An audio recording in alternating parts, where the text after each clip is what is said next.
And where did we end the previous? Anything related to the competition did we discuss afterwards? You did mention the competitor analysis part, and then the strategies for the leaders, and you have recommended one of the book, marketing Right. warfare, and then these tales of one of the case study you said you'll be discussing in the next. Which is I think already shared with you. So we'll talk about sales off because that is about B2B buying behavior. Because the next topic which we are going to discuss is buying behavior, and just try appreciating the fact that we are actually touching every element of 5 C's. So company anyway we do discuss in every case. Context has been discussed earlier also when we were discussing various factors which would be influencing a particular business. Even in Ryanair there were contextual variables. Customer is also something which we keep on discussing. Competition we have discussed extensively in Ryanair, and now we are and also collaborators in American Well case, if you recollect. So collaborators also we have discussed. This part now we want to discuss in details, and therefore we'll start our discussion with the buying behavior B2C first. So first we'll discuss B2C, and then thereafter we'll discuss B2B. So B2C, where the customer would be a family, an individual, and who is buying for their own consumption. Whereas business to business, where actually industrial marketing approach is required, here businesses, organizations, institutions are making purchase, and how both of them are different. So this is what we'll talk about next. And also, since I think many of you are concerned about the end term or the test, so let me clarify, it would be really very easy MCQ type exam. I'll share the slides. You go through the slides, it would be helpful for you. And anyway, you have attended the sessions. So therefore, there should be no problem related with passing the exam. I understand that since many of you now are going to appear in an exam after a long time, therefore there might be some anxiety, but I don't think that there is a problem. Exam is something which would be a simpler aspect. Sitting through the sessions is more difficult, so don't worry about exams and all. So we will first focus on the consumer part of it, B2C buying. And let me start this particular part with a story. And this is a story of a small boy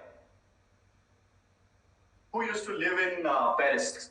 And this was the time of 1942. Is the board blurred?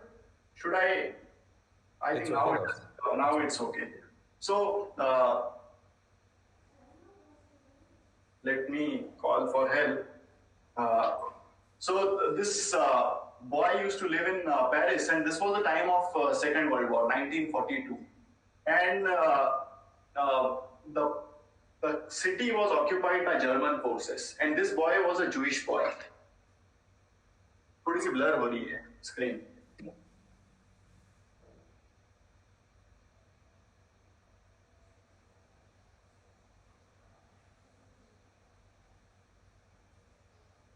No, it's blurry now. Earlier it was better. Yeah. Yeah. Now it's okay. So this Jewish boy used to live in a Jewish neighborhood, but he had friends in other neighborhoods as well. And this was the time when there was a curfew for Jewish people. So Jewish people were required to wear a Star of David on their shirts and sweaters, and also they were not allowed to move outside their homes post 6 p.m. So this boy that afternoon went to play with one of his friends in a different neighborhood, and he forgot the time limits. So when he realized that he is late, it was already past 6 p.m. So he started rushing towards his house from the friend's house. That day he was wearing his new sweater, and this new sweater was woven by his mother with a big Star of David on the chest, which was very much embossed. So the boy was worried that he could be recognized from a long distance because anyone who sees this Star of David will recognize him. And therefore, it was even more dangerous for a Jewish person to be on road with a Star of David on the chest. He removed the sweater and wore it upside down so that the star is not visible. However, he was still apprehensive that if someone touches it, he would be able to feel it. So he was walking towards his house, and what he saw on the road was there was a row of soldiers standing on the road. And these soldiers were wearing black uniforms. Black uniform signifies SS soldiers. So SS commandos are even more dangerous. They will not even ask a question, they will directly shoot you. So he started shivering, and he thought probably this might be the last day of his life. And suddenly one of the soldiers, he noticed him. And he pointed at this boy and he asked him to come near. The boy felt that, look, the death is near. As the boy approached the soldier patted his back, gave him a hug, and he removed his wallet. And he was saying something in the German language which this boy could not understand, but probably what he was saying was that, look, you look like my son. And he handed over some money to the boy. He also advised him that you reach your home safely. Now it's too late for you being a Jewish person. That day this boy came home and he was very much shocked and surprised as well. He was doing the analysis of human behavior, and he noted that human beings are infinitely irrational. You never know how will they react. You never know what will they do. This boy went on to become a behavioral psychologist and also behavioral economist. So he later on became Daniel Kahneman, who also received a Nobel Prize on his work on behavioral economics, specifically prospect theory. There is a book some of you might have read, Thinking Fast and Slow. That is a good book you may read.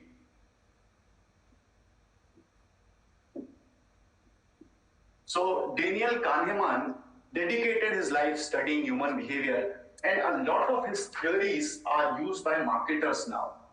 The point is, human beings and human behavior is infinitely irrational. It is very difficult to predict the behavior of human beings in marketplace. And that's why every marketer, every business tries to understand that how do they decide. Ultimately, we never know how people decide. So there are a few frameworks and lenses which can be used in order to understand how people make decisions. So that is what we will also try to do first when we are discussing B2C buying behavior. And one thing which everyone should remember is that ultimately it depends a lot on the product. It depends a lot on individual differences.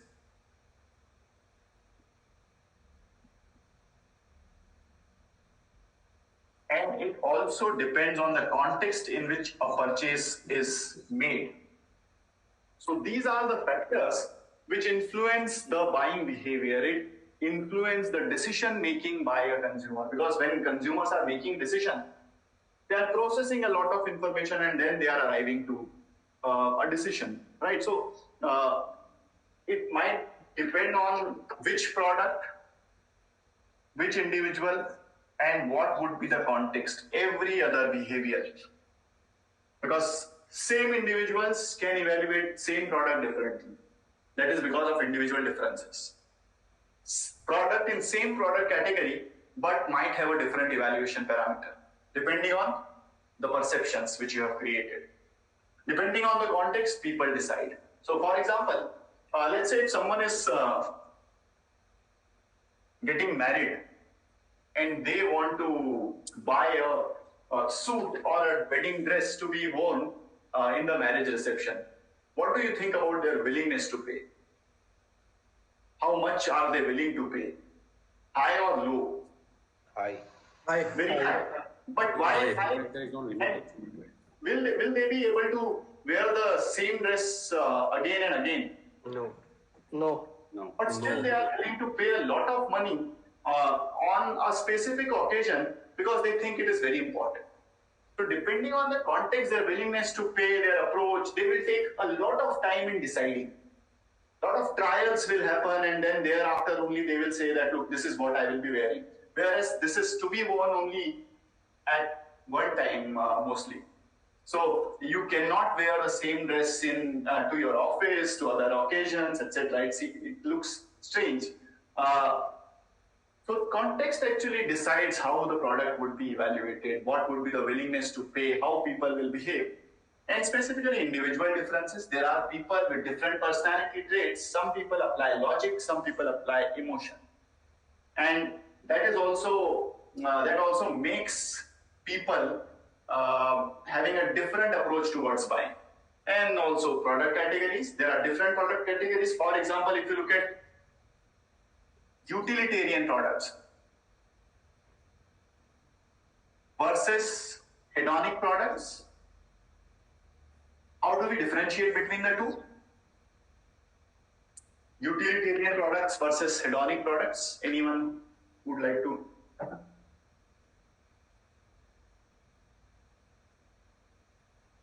So utilitarian products are the products which execute a basic functionality at least. Yeah. So, for example, a dustbin, or a broomstick, or a matchbox, or an accounting software, or MS Office. It is very utilitarian. You are expecting utility only out of them. Whereas if you look at hedonic products, these are the products which you consider as something which expresses you. It is ego expressive. It addresses your senses, emotions, and all those kind of things. So for example, luxurious products, Yes. perfumes, cosmetics, apparels, these are all the product ranges and categories which you think that you will be using in order to express yourself, what you are, what your personality is. It gives you pleasure. For example, holiday package. Its utility is actually in pleasing your senses. You want to stay in peace for a while. Staycations. So all those things are very hedonic in nature. But if you look at this particular scale, can I categorize something as completely utilitarian and completely hedonic? Sometimes yes. Yes. But most of the times it is a product which is somewhere in the middle. So for example, Hero Honda CD Deluxe, is it utilitarian or hedonic? Hedonic. It is a motorcycle, basic motorcycle. Utilitarian. Acha, Honda. Oh, I heard city. Right, so it is Hero Honda CD Deluxe. For one set of people, it can Hero be Honda. utilitarian. Okay. I was For like another Honda set of City car. Oh. Okay. For So, one yeah. set of people, it can be utilitarian. For another set of people, it can be hedonic also, So depending there on is a the. possibility. Agreed. Right. Yes. There is a possibility like this. What about Harley Davidson? It's a It is hedonic. hedonic. Hedonic. Right. So now if you look at this, ultimately the marketer selects the segment.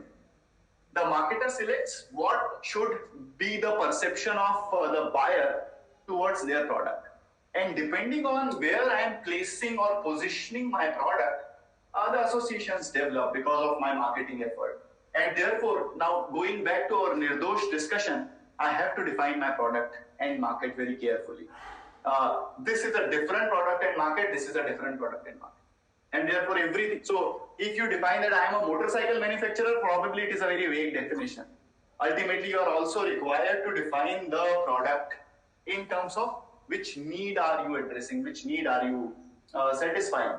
So most of the products, they fall somewhere in between. For example, even if you look at mobile phones, utility is an important aspect of mobile phone, but then depending on individuals, some people also derive hedonic advantages or hedonic benefits out of mobile phone.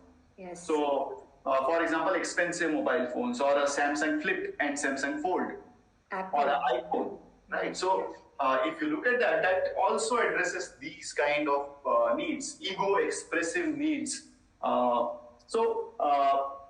Depending on all the three parameters, the buying behavior keeps on changing. And now, given this fact, we know that there are individual differences. We'll try to have a look on different lenses which try to explain the buying behavior. So the very first such lens is known as cognitive versus emotional. This is how people make decisions, either very emotionally or by applying logic. The people who are making cognitive decision making, they are looking for specifications, comparative charts, they are looking for more and more information which is technical, etc. Price related, return on investment related. Whereas people, when deciding emotionally, they are not applying logic. So they are more looking for emotional cues. Like, for example, a soft drink claims that it delivers happiness. That's a very emotional appeal, and this is not at all logical. Soft drinks cannot deliver happiness, but still, that's an emotional appeal. So depending on how you have positioned yourself, depending on what kind of target customers, which context this particular product is bought, the decision making would be accordingly, and therefore the way you are pitching your product, the way you are designing the communication and retailing and showrooming, everything depends whether it is cognitive, whether it is emotional. The second lens, which also tries to explain the buying behavior, takes into consideration the involvement with the product category, consumers' involvement. And by involvement, what I mean is importance. Importance can be high, it can be low. So when a purchase or a product category is important to me, I pay attention to advertisements. I do a lot of research. I process a lot of information. I will go from showroom to showroom and compare and contrast the products. What do you think? What makes you highly involved with certain purchases and low on involvement with certain purchases? Why sometimes we are very involved, why sometimes we are not? The amount of money that we can do it. The money we are spending over there. So, which means money is an important factor. Interest Is it possible? product. Yeah. Interest in the product. So need of that product. Sir, What is- perceived value. Choice is your matter, sir. So, for example, if you look at a matchbox, while making a purchase of a matchbox, how important do you consider that particular purchase to be? Low. Low and Low. So importance, let's say if one matchstick fails to fire or light, you will use another one. You'll throw the matchbox, you pick another one. So the point is that there is something which we are all attaching importance to, and which makes some purchases important, some purchases not so important. For example, look at a medicine, a tablet which costs 1 rupee only. How important does it, or let's say it is healing a very specific kind of ailment, how important is that purchase? Very much. It is highly important, but low on money or financial aspect of it. So now look at this. There is a concept called as perceived risk. So this is the risk perceived by the buyer. Higher the perceived risk, higher would be importance. Any case you take, wherever there is a higher perceived risk, there will be high involvement. Low perceived risk, low involvement. When I took the example of medicine, it's a high perceived risk. And if you look at the nature of this perceived risk, it is functional risk. The functionality of this product is extremely important. Like a Wi-Fi router. So let's say your office has gone online. Now, 24/7 or most of your times you have to work from home, and therefore it is possible that a Wi-Fi router is not very expensive, but still it is very important. Let's say my kids are attending classes online. It's extremely important that it should function as it is desired. So functional risk is very high, and therefore you are likely to ask questions, you are likely to do some research, etc. before making a purchase. And similarly, as you earlier said, money is extremely important, So financial risks are also extremely important in certain cases. A lot of money is at stake. For example, investment plans. A lot of money would be at stake, and therefore you are likely to do a lot of research, or at least ask someone whom you consider as an expert. Similarly, look at another type of risk, which is social risk. Sometimes a consumption becomes a cause of embarrassment, like clothes and apparels. And therefore, when I am buying it, I always consider what will people say. Log kya kahenge? And that's social risk.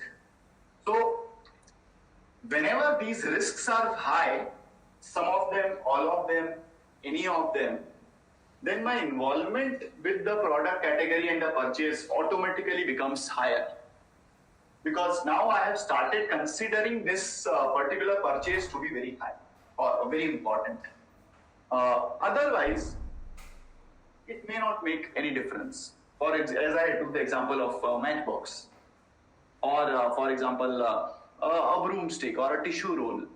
These are some of the products or some of the commodities. There's a possibility that they might not be so important for me. And therefore, or I don't realize the importance. And that's why there is a low involvement. And now look at how marketers, they offer their product. Their products, at one point of time in market, there are multiple products available in the same product category. So multiple options are there. Sometimes the consumer can differentiate between two offerings, sometimes they cannot. So this is known as perceived difference. If I look at it in form of perceived difference between brands, it's extremely important that the consumer appreciate the difference and the involvement of the consumer. Now, there is a grid which tries to explain the buying behavior basis the involvement and the perceived difference. So, by perceived difference, for example, you are in the market to buy a television. What LG is offering, what Samsung is offering, what Sony is offering, what Sensui is offering, what Xiaomi is offering, what View is offering, there is a difference, and you are able to understand that difference. Sometimes in terms of connectivity, operating system, resolution of the screen, sound system, warranties, price, etc. So you are able to differentiate that. That's why the perceived difference is high in that case. Your involvement is also high. So how do consumers behave when their involvement is very high? And also what they can see in the market, they are different options with different features, different specifications, etc. So what do you think? How do they behave? So they'll do a thorough research about the product and then maybe buy that particular So product. which means they Cognitive.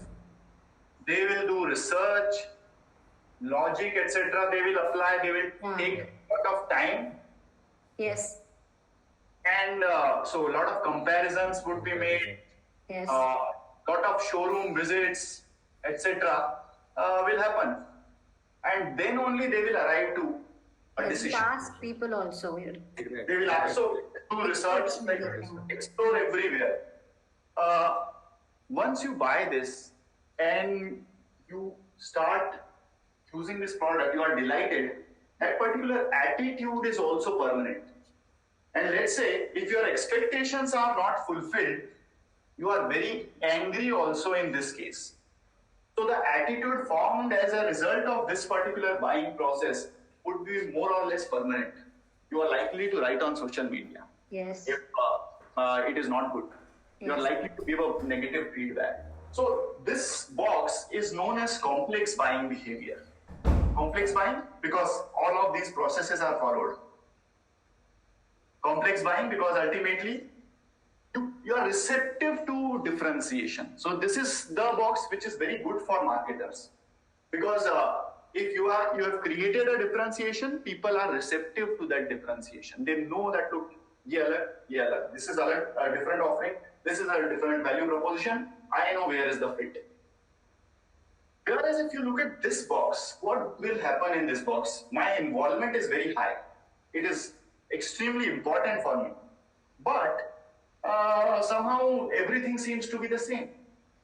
For example, I want to open a demat account or a savings bank account. Or let's say I want to invest. So therefore SIPs I am looking at. Some mutual funds I am looking at. And since my financial literacy is low, everything appears to be the same to me. Let's say a vacuum cleaner I want to buy or a RO water purifier I want to buy. Everything appears to be the same to me. How do people decide and what kind of feeling do they go through when they are trying to make a decision in this box? They are more price sensitive. But it is very important for me. So therefore there is a possibility that price might not be important because everything is priced also in a similar way. Everything seems to be They might go with other people's experiences, or they might ask some expert they know. So they stay in network. Yes. They try staying in networks. Yes. Because one of my colleagues has bought this. Yes. I must also buy this. Yes, it is a good experience again. Deciding to send your children to coaching class. They are more dependent on this other feedbacks. Right. Feedbacks, valuable feedbacks. Online reviews as well. So we are looking for information to make a decision. And many a times the information also seems to be redundant. Yes, Sandeep. Yes, sir. Yeah, they will actually look at the brand value. How popular is the brand? So sometimes branding clues they would look for because there is no other decision-making criteria as such, right? So they are also looking for information to make decisions. Yes. And what they're trying to avoid is they don't want to be. Yes, Sukdev. You're on mute. No, sir. Continue, sir. Continue, sir. Yeah. So what they are trying to avoid is the confusion. Yeah. And another thing which they are trying to avoid is a post-purchase dissonance. They don't want to feel guilty of selecting a wrong product later. So therefore, they try staying in networks. They try relying on testimonials, and the salesperson actually makes a difference over here. If there is a good salesperson, they will differentiate. Otherwise, it would be difficult. Yeah, ma'am. Sir, won't these factors be implemented in complex buying also? Networking, some of them, but the only difference over here is that here the consumer is receptive and capable of understanding the difference. Here, consumer is not at all capable of understanding the difference. So therefore, what they try to do is, let's say my colleagues have invested in this particular plan, let me also invest in, because I depend on their advice. I think that they are the experts. Or let's say if anything wrong happens, it will happen to everyone. So, so therefore, what they're trying to reduce is their dissonance. This is dissonance reducing behavior. Here, there are no permanent attitudes. Here, there is a very clear thing, or it is very easy to get dissatisfied. Whereas here, you as a consumer know from where should I collect information. You know what are the points of differences. So you are very receptive. You are very clear here that, look, this is what I want. I need a car with a panoramic sunroof. And therefore, I will decide accordingly. Here, you don't know anything. So let's say if a marketer realizes that his or her product category falls over here, then probably a lot of information should be provided. Because consumer himself or herself is not capable of selecting right kind of information. Here, there is a possibility that you might have to give them evaluation parameter as well. That looks of this machine should be evaluated on these specifications. Everything may appear same to be same in the market, but if you evaluate them on XYZ specification, you will realize that our product or offering is better. So here, education is important for the consumer. In this case, they know. Yeah, I mean. Well, Professor, even I think, it's a very valid point, but at the same time, coming back to dissonance, sometimes I think the word of mouth plays an important role. And then the influencing behavior, that can be any, affiliated sort of marketing, or maybe some brand ambassador is, proposing something. So let's say if Shah Rukh Khan is saying, then people buy that logic. That maybe though they are educated nowadays, they don't buy those logic because there were instances wherein the celebrities are promoting something which is not right. Which was not good. Right. So, but influencing factor plays an important role here. Because you are trying to differentiate. Actually, everyone ultimately is trying to move to this box. So the moment you differentiate and move to this box, this is very clear, because here your targeted segment will start responding. Absolutely. Whereas here in this box, no one responds, and you will have to make this extra effort. You will have to inform and educate and create awareness. So your focus would be very different in this particular box. If you are unable to differentiate, then you will use those celebrities or testimonials. As I was talking about coaching classes, a lot of it works on word of mouth, because ultimately you never know, you cannot experience it as a parent. Let's say if you are deciding, so you will never be able to experience it. There is a lot of confusion, and therefore you rely on like those full page newspaper ads, like 99 people have scored this much or 100 people have scored this much, that kind of ads. So information is required. However, I don't have a capability to differentiate and distinguish. So that is the only problem which I face over here, and therefore I don't want to face this dissatisfaction, this confusion post-purchase and experience. Yeah, Rohan. So I believe that because of this, there is a business opportunity has been created, that like a paisabazaar.com. They targeted this kind of customers so that they can shift this customer from low to high. I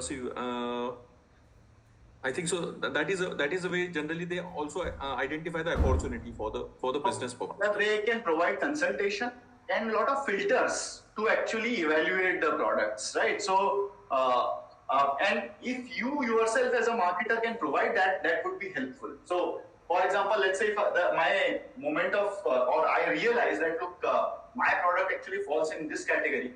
Probably providing comparative charts, providing evaluation criteria to the buyer would be the best possible thing to do in this particular box, because here you are required a lot of sales effort. Consumer on their own is incapable of deciding. Whereas look at this box, here they decide. They know what they want. There is a family, they know what they want. These are the things which I want in my TV. So I will buy Samsung, or I will buy Sony, or I will buy View, something like this. Yeah, Pawan. So just to understand, where a property buying decision will fall, sir, here? Suppose a property investment or something? Maybe, so let's say. This will be different.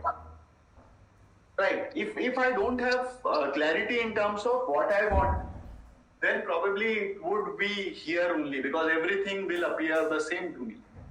So also the customers are buying pattern can be shifting to the boxes? So ideally a marketer wants to be here. And some of the brands have successfully done this, executed this, where they have converted this box into this box, or this box into this box, where, and also look at the category development over a period of time, or evolution regarding a category over a period of time. There are certain product categories which previously were low involvement, and then they became high involvement categories. So people started paying more and more attention to the category, and therefore their involvement increased. For example, look at face mask during COVID. We keep talking about that particular product, but this was the context which actually made the product into, or moved the product into this box. Because people started paying attention, people started processing information, people started searching information that how should I evaluate a face mask, what is the best quality sanitizer. So sometimes because of various factors, categories move. And this is how category evolution also happens. Look at schools.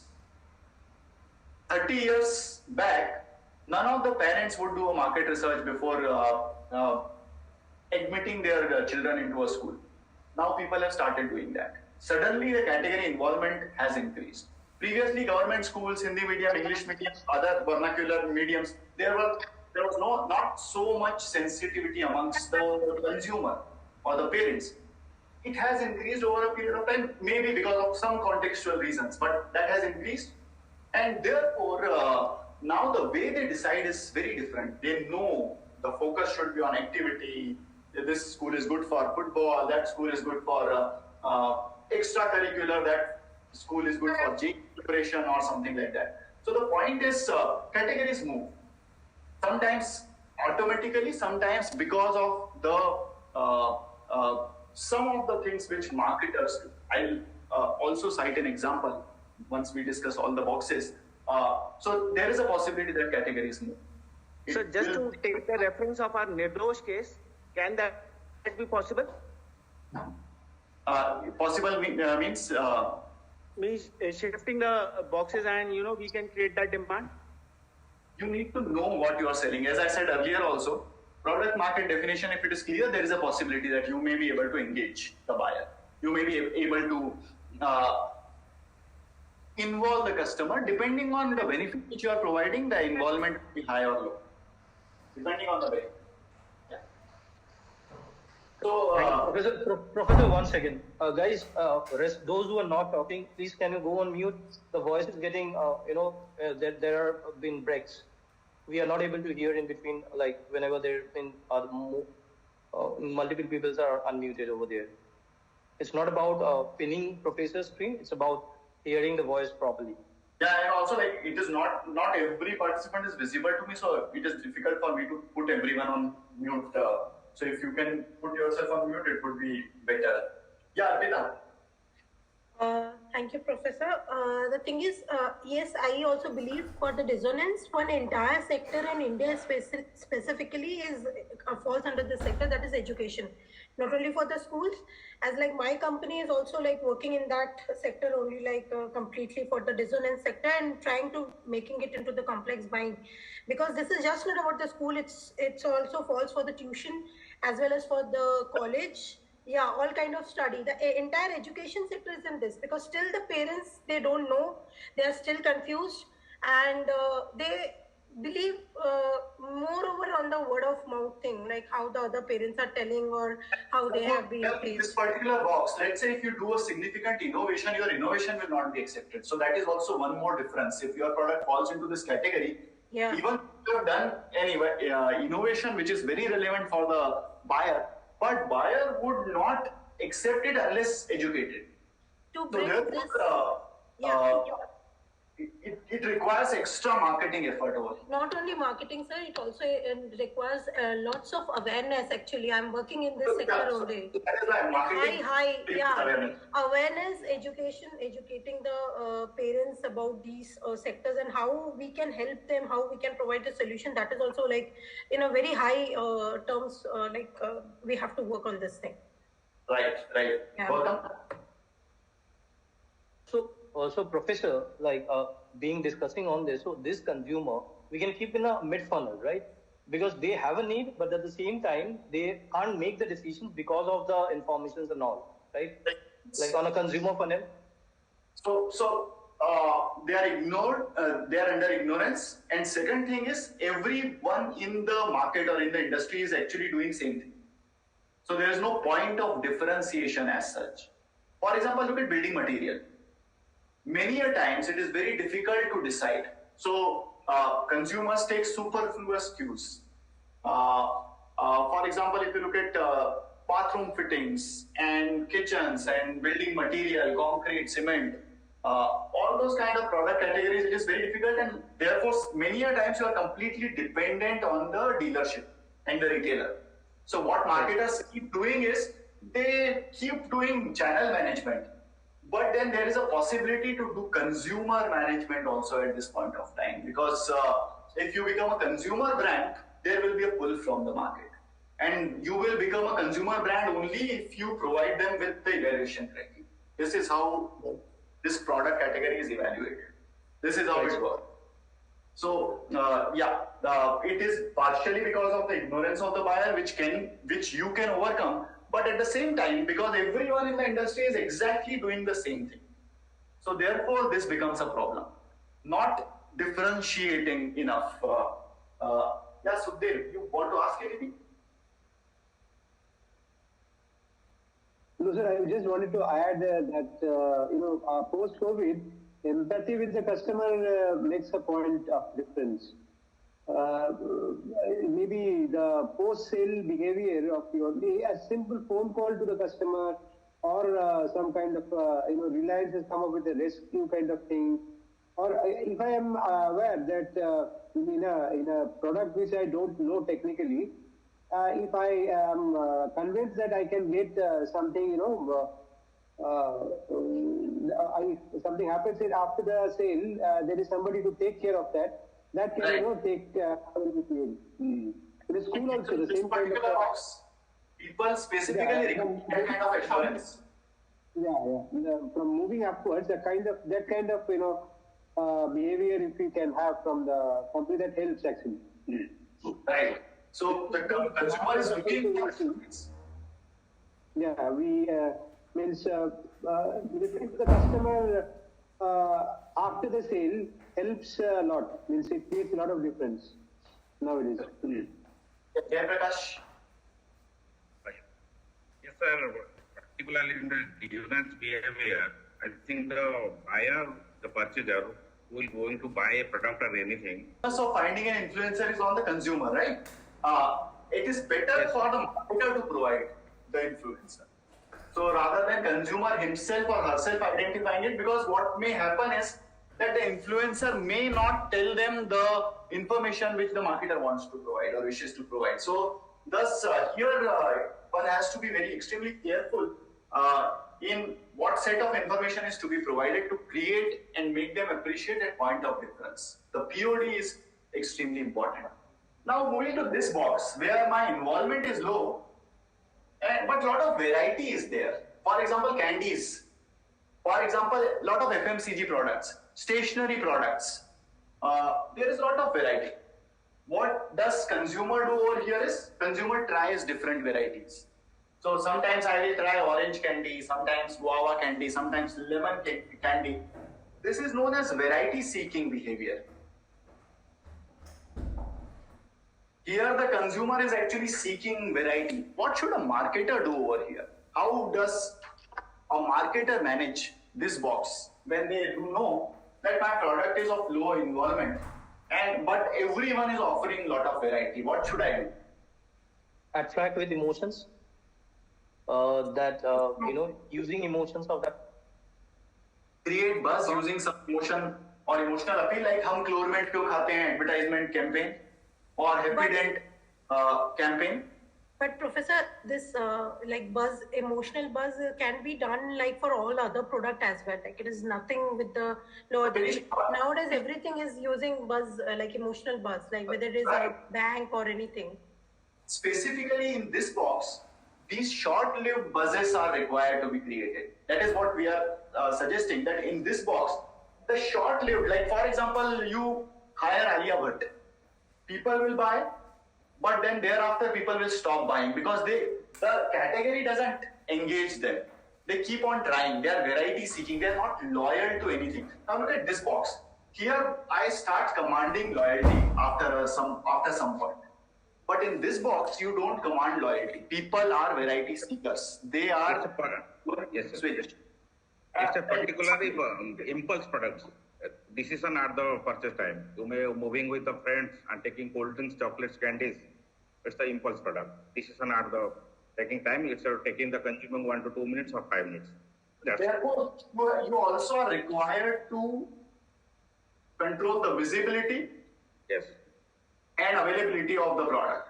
So a lot of work is required to be done at retail end. You are required to work a lot with the retailers. You are required to hire that prominent shelf position. You are required to pay them for point of purchase displays, those offers. Sometimes you also provide with gifts. Like for example, look at Kinder Joy. So Kinder Joy provides a very, very attractive packaging, like an Easter egg, and inside the Kinder Joy there will be a toy. Everything else is the same, and the toy is also not usable, but still children will pay 40 rupees to buy that particular Kinder Joy, right? And since they seek variety, you provide variety. So, which means your own product portfolio should have it should be a very wide product portfolio. All those varieties you are required to provide. If you do not provide variety, people will stop buying. For example, look at Pulse Candy. It is a very hit product at one point of time, but they were also required to provide variety to the buyer. So now it comes in multiple flavors. So therefore, if you are in this particular box where the buyer is variety seeker, you provide them with variety. Otherwise, they'll buy a competitor's product. They do not process a lot. This buzz-related advertisements, like very funny ads, generally we will see funny ads and attractive packaging in this particular domain. Also, you have to ensure the visibility and availability of the product. Whatever is available, visible, very attractive would be picked. And people will keep on picking. And that's why the same company has to offer variety. If you do not offer variety, someone else they will pick. So the buyer is not very loyal here. And if you look at the last box, this box. It can involve product packaging as well? In which box you are saying variety seeking? Variety seeking box? Yeah. Yes. As I said, that packaging, attractive packaging actually is important over here.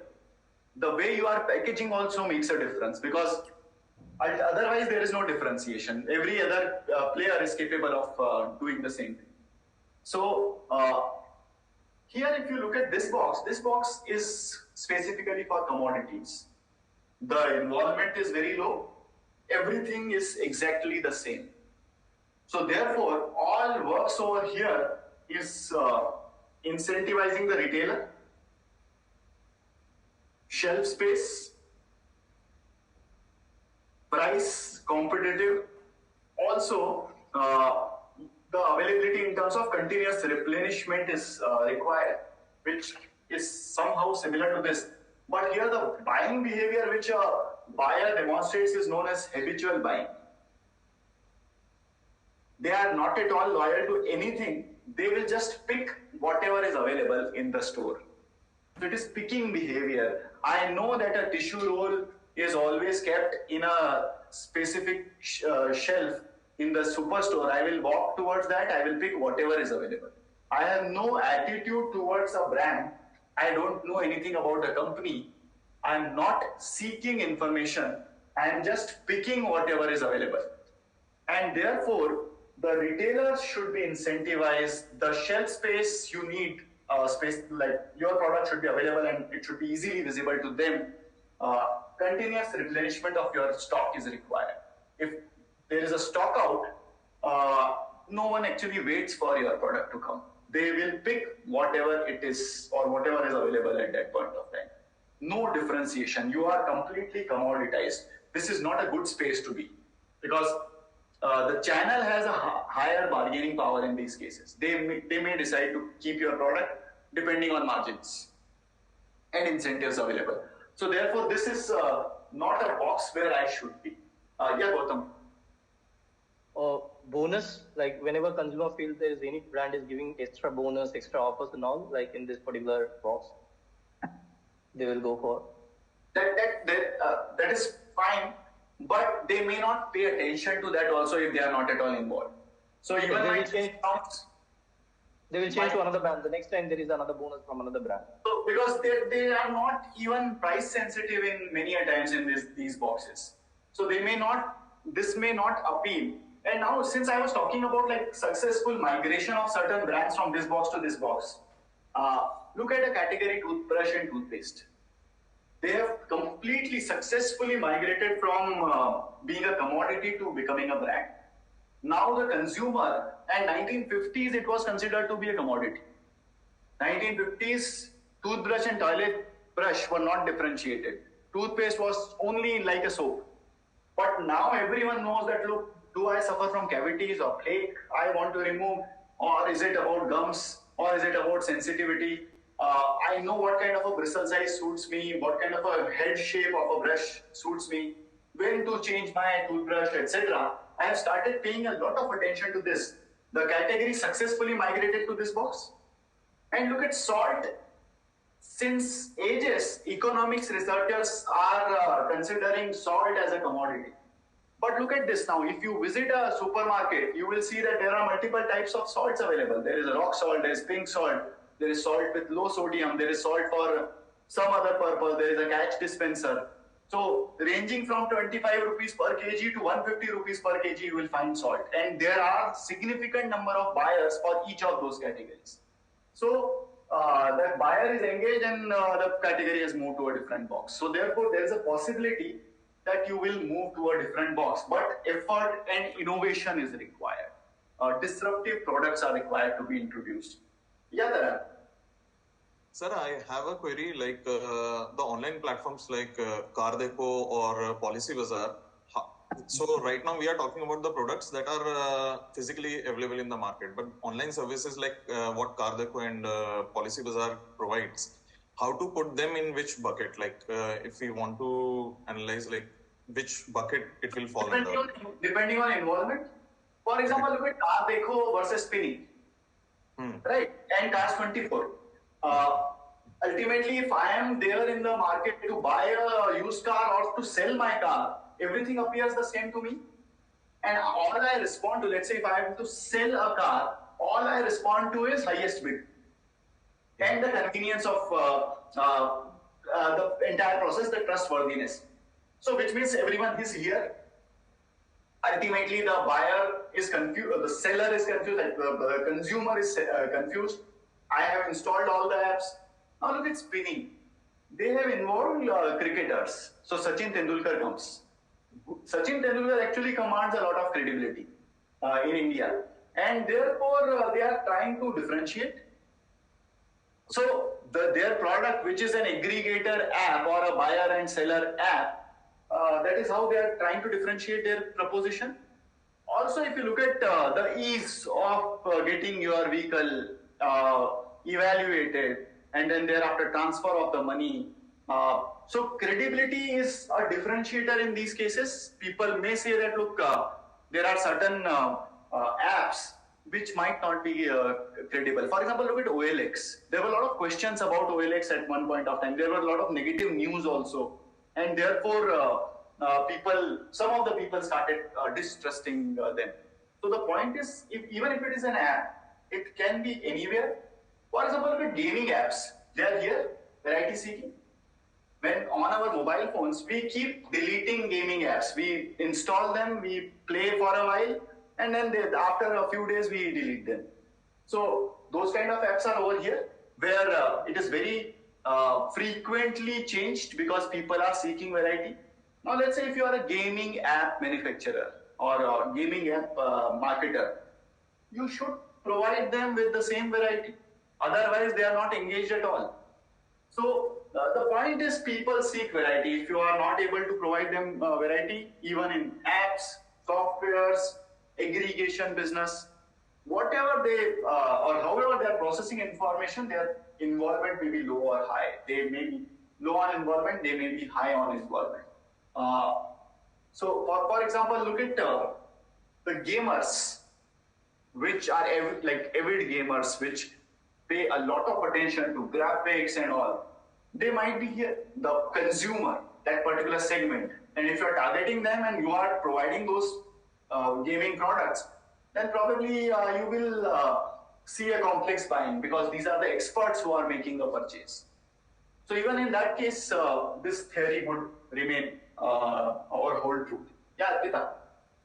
So what about the pharma sector? Like many medicines are there which are like, the people can buy, they don't need a prescription, and then might be they knowing the name like, Cofsil or Strepsils kind of thing. But that same company like Cipla or any other companies, they are preparing many medicines which needs proper prescriptions and everything. So in which sector it will fall, like above on the complex thing or the dissonance part of it?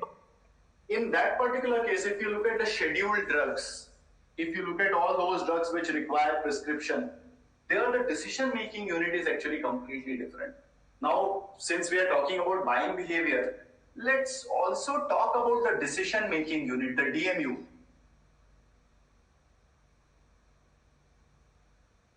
in decision-making unit of while making or while buying a medicine, drug or tablet, it is the doctor who decides.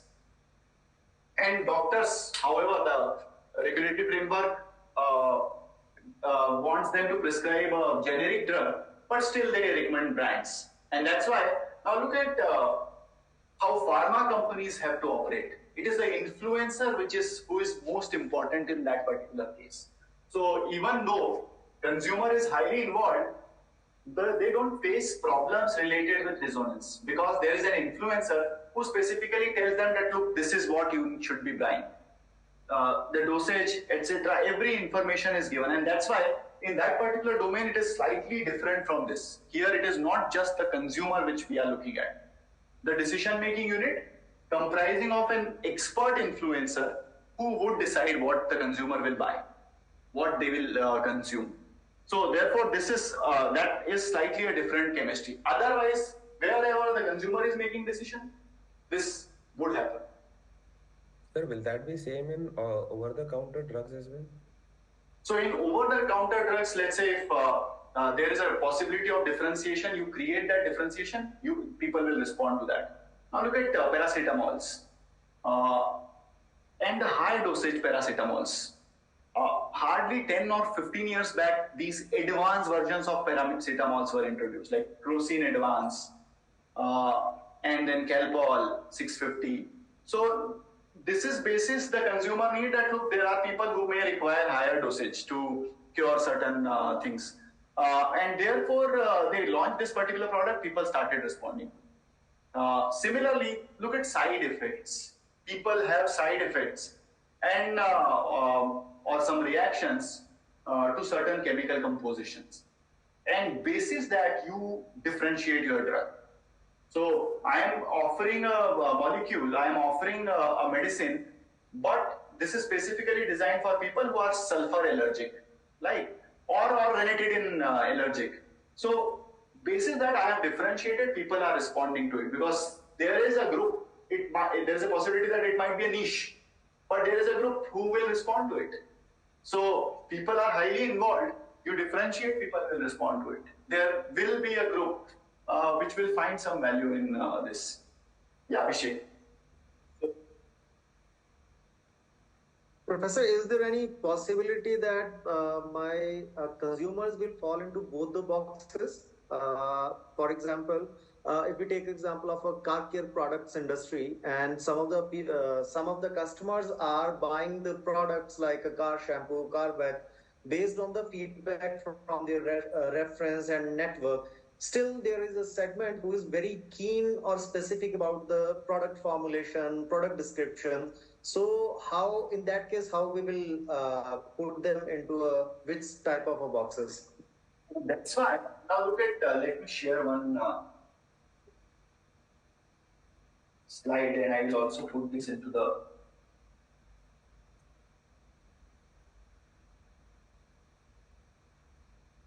chat box is not open.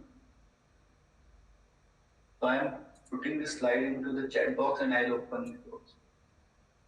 Because just want to understand, because to address these two different groups, should we keep the same sort of marketing communication? No. So packaging, etc. Right. So now look at this. Ultimately, we'll do this or we'll see this particular exercise also later in some later parts. But look at this. Ultimately, my objective is as a marketer to create a persona for my all possible buyers. So there is a possibility that there are some buyers which are capable of deciding on their own. So for example, there may be some buyers who are experts, whereas there are some buyers who are not. And therefore, I will be required to actually do different. Let's say if I decide to target both these cohorts, my insight is that both of them are important.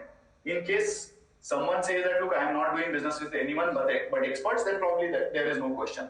But the moment your question is actually regarding targeting both these cohorts, your marketing effort would also change in both the cases. So you know that, look, significant business comes from non-experts. There is a potential, but I am required to educate them. And for example, look at mutual fund Sahi Hai campaign. So there were people who were investing in mutual fund even previously, but it was not significantly big cohort. There were only few people who were experts. Now this mutual fund Sahi Hai campaign actually reduced the apprehensions in the mind of people, because this campaign would hammer this on your mind that look, it is good. You can start with investment from 100 rupees and you can go on to any amount. And suddenly people started seeking information because they were seeing this again and again on the TV that mutual fund is right, it is good to invest. So everyone, even people who have a high risk appetite, who have a low risk appetite, people who have a high capacity to buy, low capacity to buy, everyone now was attracted because of this. So whenever I think that look, I should penetrate more into this particular market. For example, if you recollect now our ENSOF matrix, we said market penetration is this box where existing value proposition and existing market I look at. So the insight is that some of the people know, some of the people do not know. What should I do in order to penetrate more into this particular market? So ultimately, I am creating these personas. I know what variety of buyers are available in my market, and therefore, accordingly, I am designing my marketing plan. So I know what do they need. I know what kind of awareness is required to be created. For experts, there is a different kind of information which I am providing so that they don't get bored. But for non-experts, I actually start right from the scratch. I teach them that, look, this is my product, this is how it is differentiated. So there is a possibility that the cohorts which I am targeting will be a mix of both. Right? All right. Got it, sir. Thank you. So now let's have a look at the third lens. So far we have discussed two lenses explaining decision or how consumers decide. There is a third lens which tries to talk about different behavior of people, like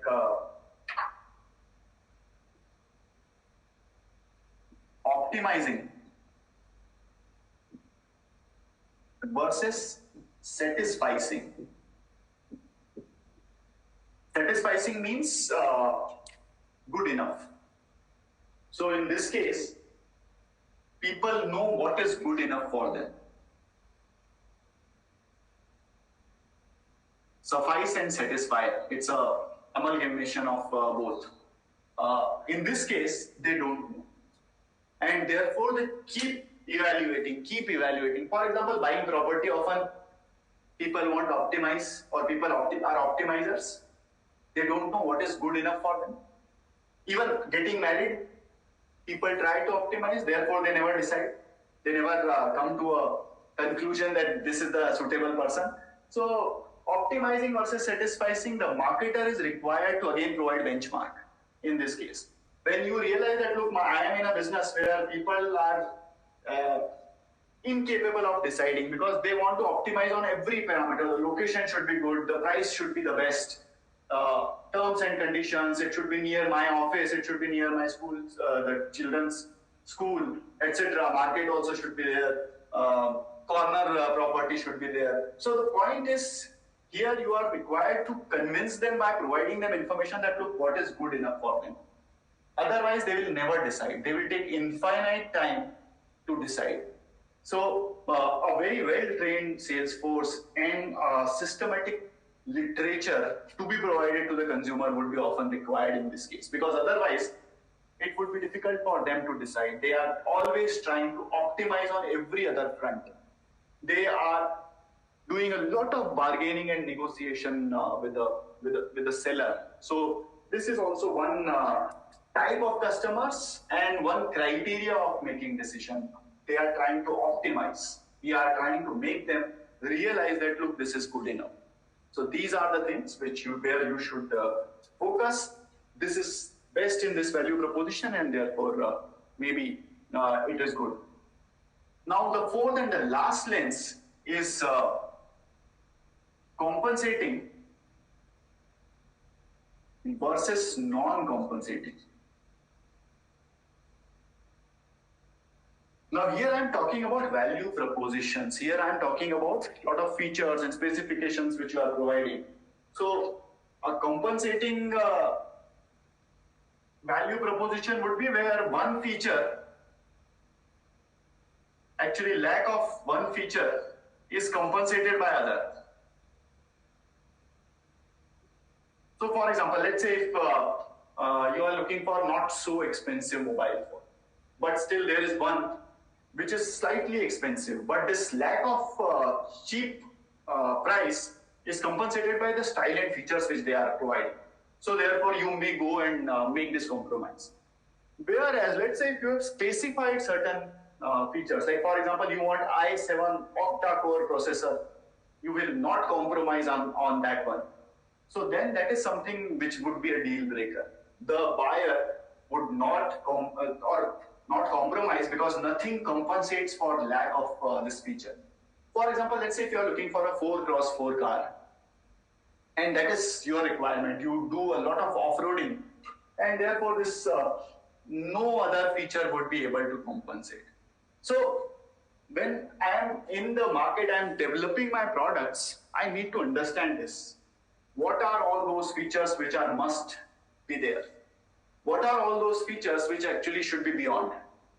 So accordingly, I create my value proposition and I include POPs and PODs into my value proposition.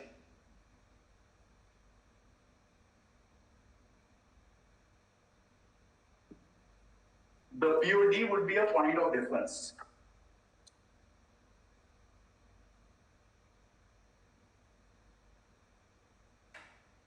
POP would be point of parity. Point of parity, which everyone is offering. Point of difference, which only I am offering. So when I know this very well, I study my competitor, I study the customer. I know that, look, there are certain things which compensate for each other. But let's say, if there are certain features which are must have, nothing will compensate for those. For example, let's say, if everyone starts buying a car with a sunroof, in that particular case, no one would or nothing would compensate for a non-sunroof, right? So therefore, I must have, or my products must have those features. And they have become a POP, point of parity at that point of time, because nothing would compensate for it. So studying the market well, what competitor is offering, what are the expectations of consumer would be very important in this case. Yeah, Rohan. Sir, in this case, if the point of difference is there, so we can also charge the premiumness. Right. So you charge premium price for this point of difference. But always remember, point of difference is only relevant or is only valid if it is relevant to the buyer. Marketer should not consider something to be a POD. It is the consumer who decides whether it is relevant or not. For example, mobile phone with a projector. The company thought that it would be a point of difference, but it was not appreciated by the buyer and therefore they were not willing to pay. Whereas safety could be something which is a point of difference which people would be willing to pay for. So the point is, whenever I am deciding on point of difference, it is a highly competitor-oriented decision. So I must do the analysis of competitor as well as the customer in this case. Because whatever my competition is offering and I am also offering is a point of parity. And whatever only I am offering is point of difference. Now look at the beauty of this. Every point of difference at some point of time will become a POP. Exactly. So you are today offering 3 lenses in your mobile phone. One is macro lens. Tomorrow the competition offers it, it becomes POP. Because now everyone starts expecting minimum 3 lenses in a mobile phone or a 48 megapixel camera. So every POP keeps on becoming POD keeps on becoming a POP. Unless it is protected by some intellectual property or some kind of IP rights, etc., patented technology, or only what you can design. But so the point is, POPs become POP, but this is what is our understanding, or this is what should be our level of understanding, what it can be compensated. So a lack of this feature may not be a deal breaker, whereas lack of these features may be a deal breaker in some certain cases. So this is what, these are the 4 lenses which try to explain the buyer behavior of a consumer. Next, we'll see the process. So how do they actually ultimately arrive to the decision? So that is what we'll be discussing next. Any questions before that?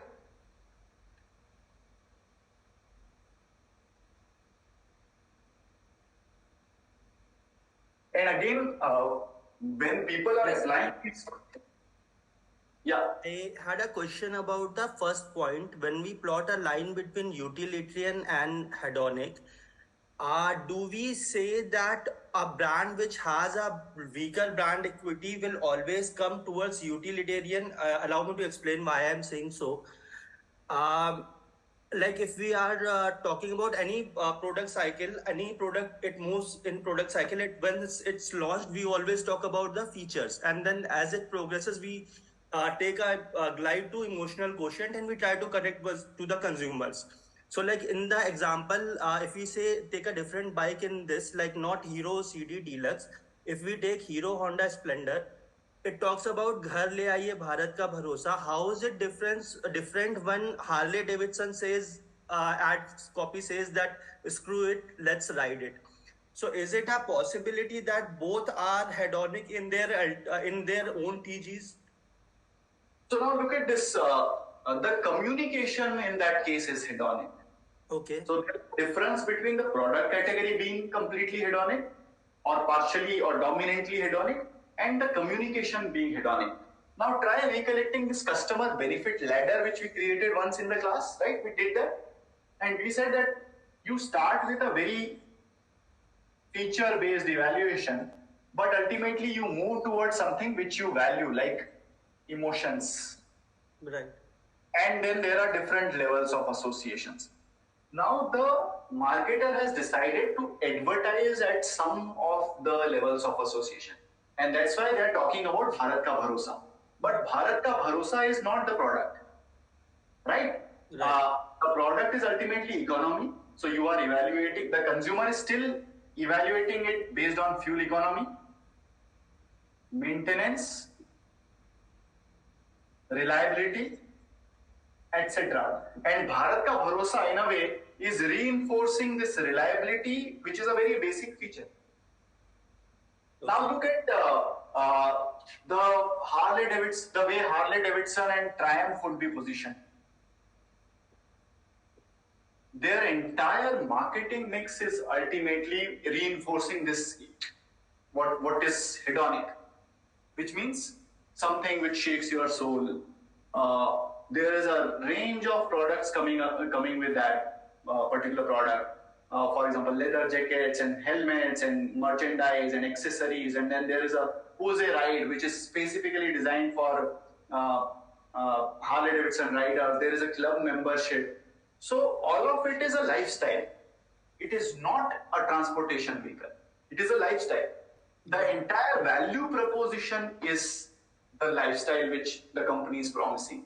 Here in this case, value proposition ultimately stays the same, which is fuel economy, economic bike, maintenance, spare parts, etc. However, the communication slightly talks about something which is emotional, like Bharat Ka Bharosa or Hamara Bajaj, right? If you look at Bajaj campaign, again, campaign is targeting emotions, but the product which they are selling is completely utilitarian. So therefore, there is a difference. I am trying to attract the customer, but I also know that they don't only evaluate the advertisement. Ultimately, they will evaluate my product based on fuel economy. Whereas now look at this Harley Davidson, it will never be evaluated on fuel economy. So therefore, there is a difference between the product category and the communication which the company has decided that, look, I will go with hedonic one, or I will partially talk about emotions, which everyone can do.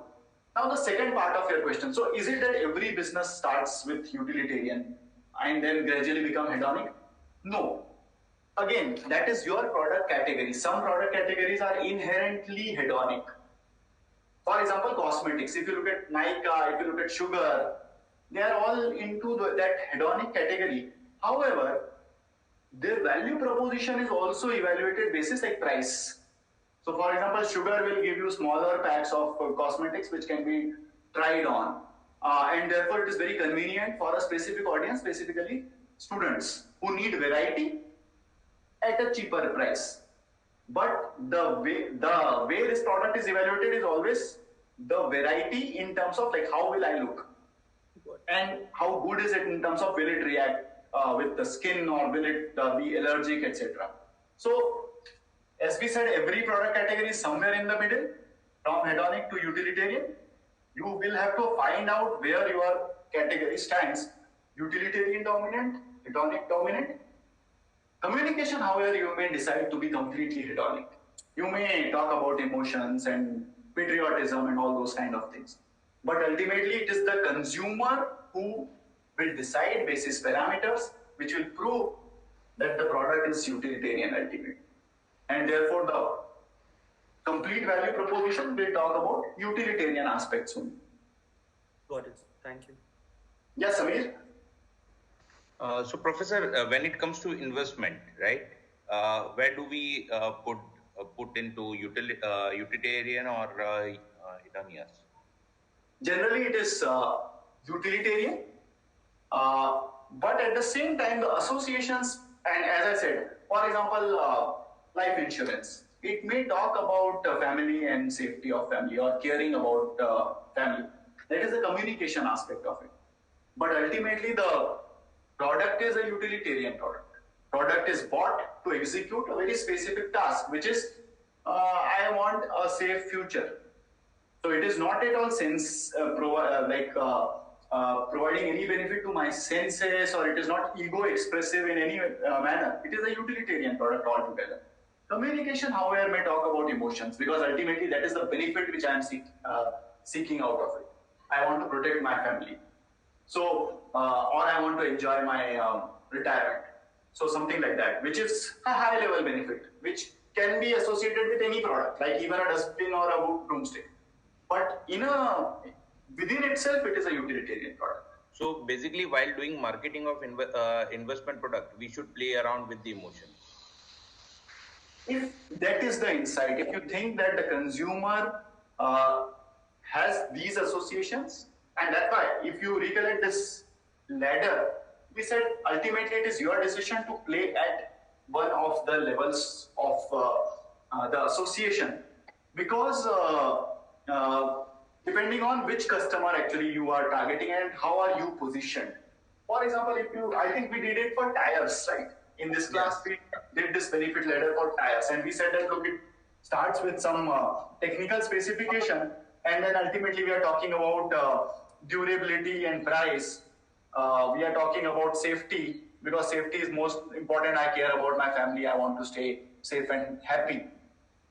So these are multiple association levels. Whichever level you feel you are suitable or is suitable for you, you position yourself like that. So there is a possibility that some of the companies may think that look, we should be talking about family, because the audience with which we are talking, in their cultural values, family comes first. But look at something like an American culture, which is very individualistic. Their family may not work. It might be safety or adventure or that particular feeling which may work. So whenever I am to decide whether to pitch utilitarian aspects or whether to pitch functional aspect or emotional aspect, it depends on the audience with whom I am talking. And depending on the target audience, their nature, what they consider as important, I will pitch or I will select a position to operate from. It also depends on competition. Which position actually is vacant? Let's say if it has been already taken by the competitor, there is no vacancy for me. I would like to differentiate me in here at this particular level when I am creating those advertisements and communication, etc.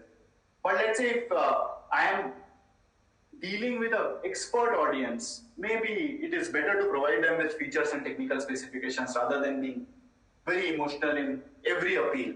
So it may not work for every product category. Ultimately, depending on your audience, with the audience, or it depends on what language do they speak. If they are completely technical if they are completely experts, they are driven by specifications, speak that language, that would be better.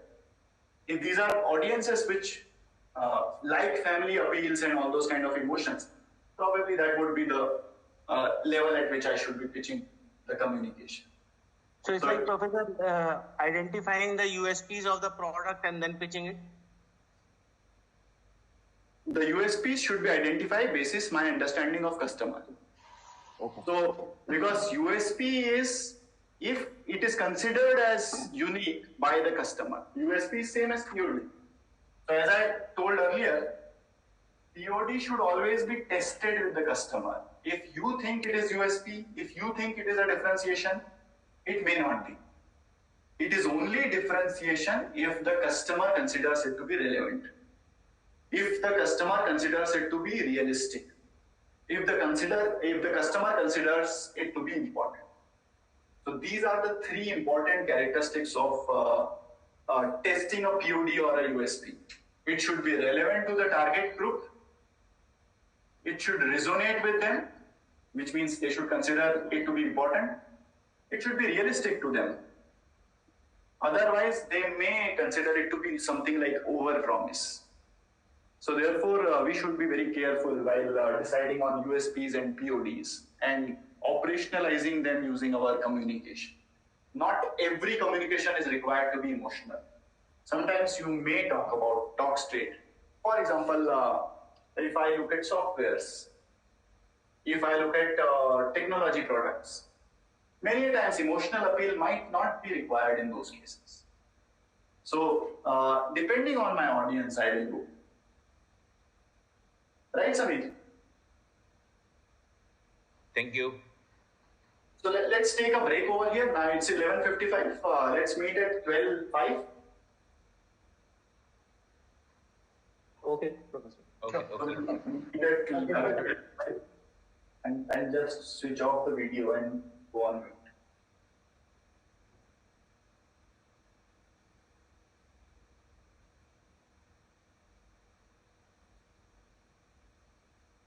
Yes, everybody's here.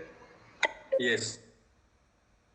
So now when we are talking about the buying process of consumer,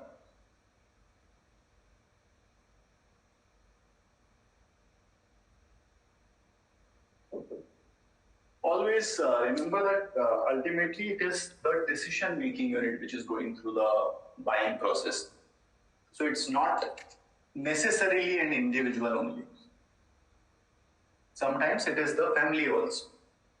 So whoever is involved, and there are different people playing different roles. Sometimes all of them are important, sometimes not. So for example, a buyer user. There are buyers and there are users. There are influencers. So there is a possibility that in many cases or in some cases, users may not be involved. It is only buyer who is deciding. So therefore that difference we have to keep in mind, that when we are looking at buying process, sometimes it might be an individual, sometimes it might be a decision-making unit. And in that particular decision-making unit, there can be different people who are playing different roles. So, but essentially, the buying process, it starts with, or there is pre-purchase phase. There are three phases. The very first phase is pre-purchase. Right? When someone identifies a need or need recognition or a problem identification, this would be the very first stage when someone identifies a problem. And let me not write it as need recognition rather than problem recognition, because when people are thinking, they are looking at something as a problem only.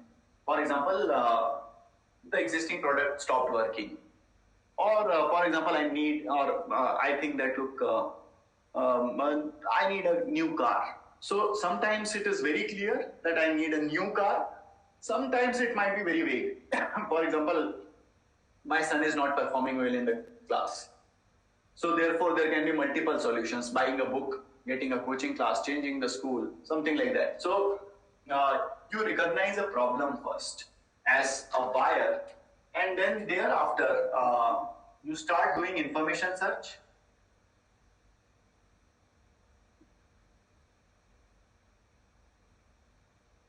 And where do I search the information?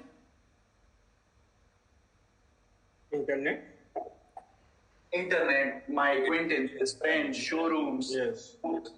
Wherever information is available, right, and whatever is the media which I consume. Also, if you look at this information search, so there is a total set of alternatives which can solve my problem.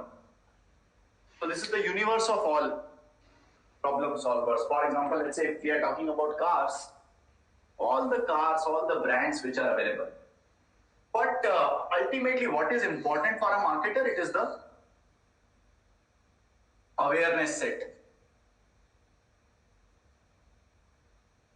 If the target customer is not aware of your existence, there is a problem. Ultimately, you should appear in the awareness set of the buyer. So therefore, what is important is to appear in awareness set. That's where your marketing communication plays an important role. So channel management plays an important role. You should be a feature here. And then there is another set which the consumer forms, which is known as consideration set. Now, what is consideration set? Consideration set is all those options which I am considering. And how do I form a consideration set out of my awareness set?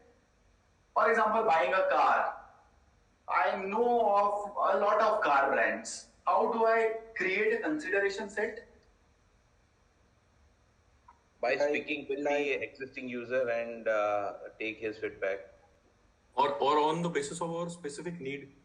Right, my constraints are there. I know that my budget is this much. I know that this is what I need. So I try to specify this information and form a consideration set. And once I form a consideration set, then I start moving towards more and more specific, which is a choice set. And then finally, I make a decision. So while I'm doing this,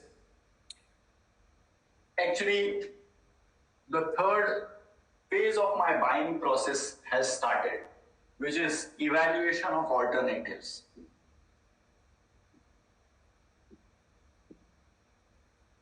And now you try applying those 4 lenses which we discussed. They can be here. So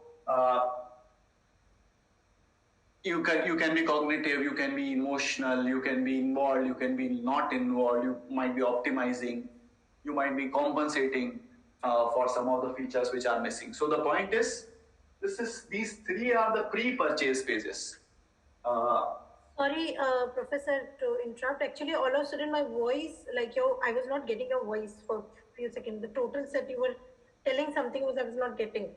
So total set means the entire universe of information, like all those brands which are available, all those alternatives which are available, which I may or may not be aware of, right? Whereas if you look at this, the awareness set, here if this is what I am aware of. So let's say all those cars which are available, all the brands, there is a possibility I might not be aware of some of the cars. Awareness set is all those brands which I am aware of, all those options and alternatives which I am aware of. Is it clear? Also mentioning over here. So the importance of POP and POD is very well reflected over here. If you look at this particular process,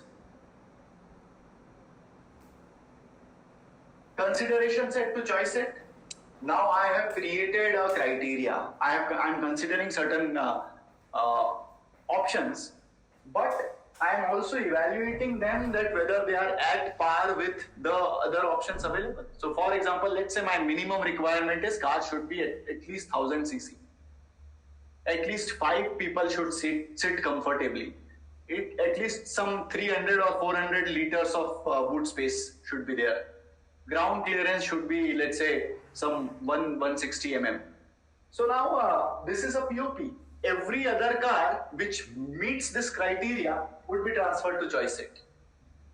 And the moment this happens, I am now trying to evaluate the point of differences, and accordingly I am assigning my priorities. So for example, let's say if a car comes with panoramic sunroof, but that is not something which is very important for me. I am more inclined towards safety. So the cars with 4 or 5 airbags is more important rather than one with panoramic sunroof. So the PODs which subsequently are offered by different players or different competitors, now the consumer is trying to evaluate them basis his or her priorities. And this decision-making unit plays an important role over here. So for example, when people are buying TV, often there is a discussion in the house related to what screen size should be bought. And then you know that beyond a specific screen size, you pay a lot of money as you go beyond this particular, like for example, a 55-inch TV. And then beyond that, probably it would be a premium price which you would be paying if the screen size increases. And in the decision-making unit, some people want big TV, some people want a 4K TV, and some people want an Android TV. So therefore, accordingly, you try to respond to these point of differences, and whichever is most relevant to you, you go in favor of that. And therefore, the second phase starts, which is the fourth stage, the purchase decision. Here you have decided what you will buy. So, but it is not just about what. It is also about how much, what quantity. This is also about from where will you buy. This is also about how will you pay.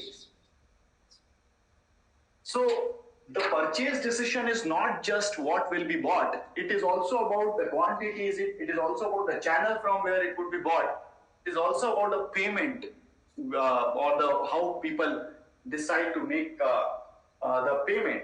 And therefore, it is extremely important to manage this very well, which means my presence everywhere and the payment terms and conditions which are preferable to or preferred by the buyer. That is also something which we should be able to manage. Because if you look at payment specifically,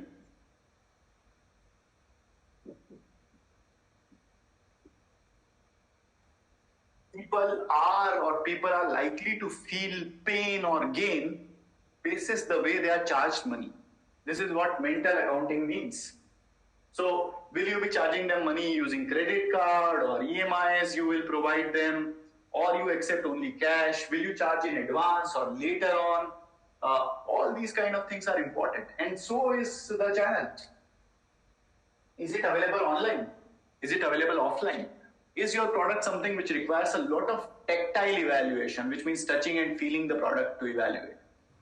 If that's the case, then is your product available for the customer to feel and touch to evaluate?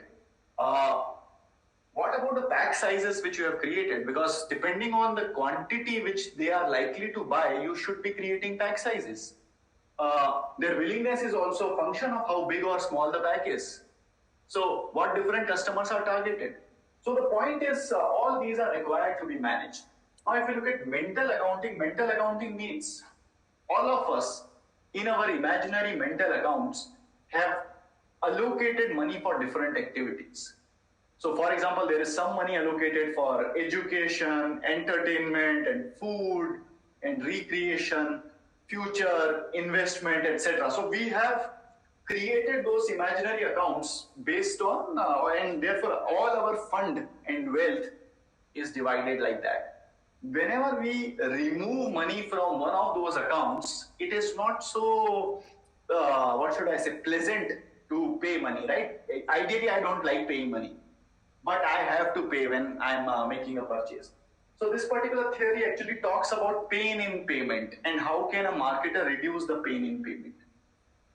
So for example, they conduct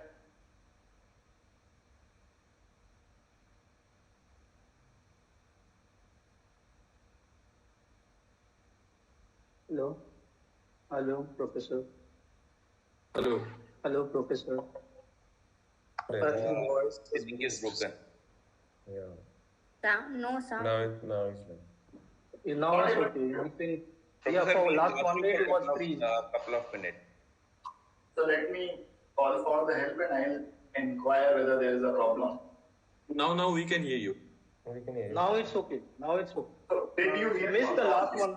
No. Last 1.5 Mental minutes. accounting. We were talking about the paying. Mental accounting. Pain in payment. Actually, I'm maybe because of the heavy rains, some internet link would be down or something like that. That's why this might have happened. Yeah. So I was talking about pain in payment. Internet down हो गया था क्या? Sir वो fluctuate हुआ था internet, पर अभी ठीक है. हाँ अभी ठीक है. ठीक. So in one of the universities they conducted this experiment where in the local pizza shop one day they asked the students that whoever would be consuming here would be charged basis number of bites he or she takes. So if you are eating a pizza, you will be charged money basis the number of bites which you will be taking. So we will be counting the number of bites which you take and then we will be charging you accordingly per bite. What do you think? What would be the attitude of people towards consumption? They must have taken bigger bites than the usual one. Right, so they are taking bigger bites because they want to save money. What does it indicate? The customer psychology is just to save money. By paying less, they can consume more. And for that, you are compromising with your experience, right? Yeah. So you are compromising with your experience just to save money. Now look at all those restaurants which charge you money in advance, or at least they tell you that look, this is what, like 800 rupees per thali. So let's say if you visit some Rajasthani or Gujarati restaurant, they'll say that 800 rupees per thali is the price, or 1200 rupees per thali. What is our attitude in those cases? Paisa vasool. Paisa vasool. So the point is, my satisfaction or dissatisfaction depends on my evaluation of money. And often in these buffet or these restaurants, the vegetarians feel dissatisfied. That look, I could not paisa vasool, someone else did the paisa vasool. So the point is, depending on the pain in payment which they feel, they are likely to be delighted or satisfied or dissatisfied. Imagine another situation. Let's say you want to watch a movie, and every day when you return from your office, the theater comes in the way. And therefore, you go to the theater and you buy a physical copy. And imagine like the old days when there used to be a physical copy of the tickets. So you buy that copy for 1,000 rupees. 2 people, 1,000 rupees is the per ticket charge. Now, next day, when you visit the theater with your friend, you realize that you've lost the tickets, movie tickets. Will you buy another set of tickets? It depends on the situation. If you are with girlfriend, then certainly you will buy. And if you are and how will you feel? How will you feel buying the tickets again? Obviously, it would be a huge loss for, like, no, 1,000 rupees, it doesn't matter sometimes, but okay. But for that moment, you feel like, no, this movie cost me 2,000 rupees rather. Right, so the cost of the movie now becomes 2,000. Now imagine another situation. You are going to watch the movie and you have decided that I'll buy the tickets at the theater. There is no rush. You reach the theater. At the window, you realize that 1,000 rupees you have lost from your wallet. Right, somewhere it fell.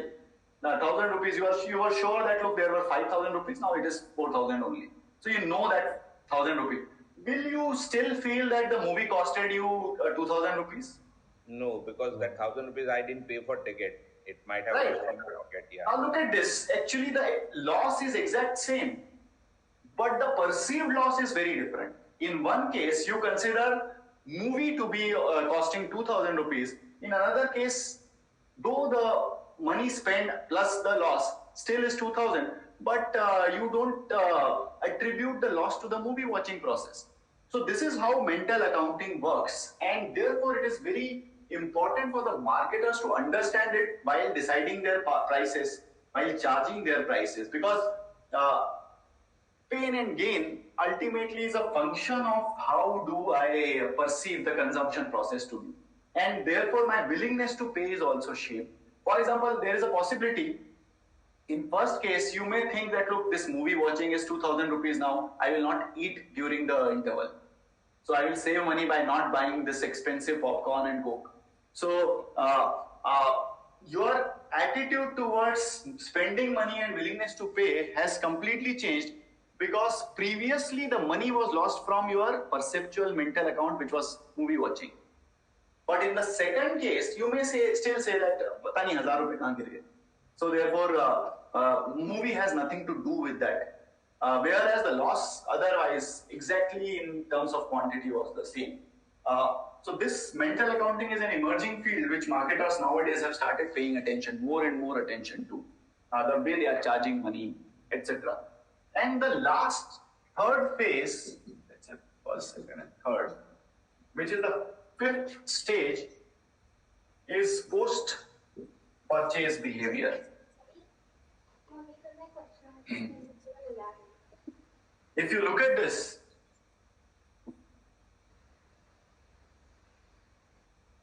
this is extremely important nowadays, specifically post-purchase behavior, because this results in attitudes.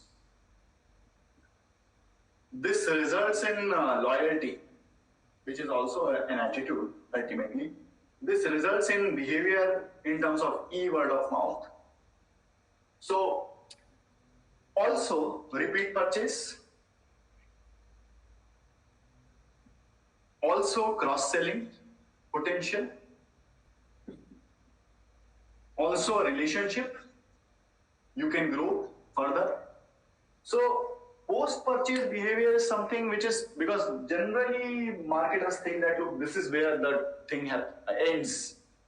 But ultimately the post-purchase behavior actually results in a lot of potential. It is possible that the word of mouth may act against you. It is possible that a good relationship, the lifetime value of the relationship can be improved because of the post-purchase experience which the consumer is having. So therefore it is heavily dependent on how well this is managed, and extremely careful when managing this particular behavior. For example, if you are aware of a company called as, the incident which happened with United Airlines, where there was a musician who was traveling with United Airlines. The name of the musician was Dave Carroll, and he was carrying his expensive guitar on United Airlines. And what happened was that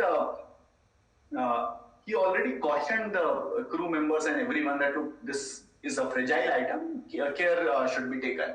But still he realized that this guitar was broken upon landing, and he complained. He wanted compensation, but he never received the compensation. He chased this company for a year. What did he do? And I think someone has, Arpita has already written. So he made a video. What kind of a video did he make? How the luggage handled. Yeah, it was a song video he shooted specifically highlighting that his guitar has been damaged by that airline. It is existing in the YouTube. If anybody wants, they can see that video. So he created this particular video, and this video went viral. Yeah. And when the video went viral, then only United realized, and they apologized. But at the same time, this was too late. And later on, he also wrote a book on the same. So this resulted in a lot of negative publicity. Let me also show you some part of the video. Just there.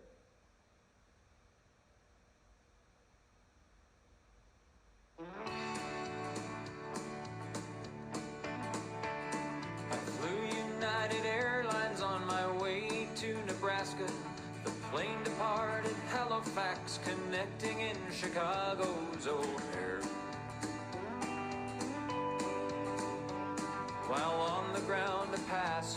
said from the seat behind me, my God, they're throwing guitars out there.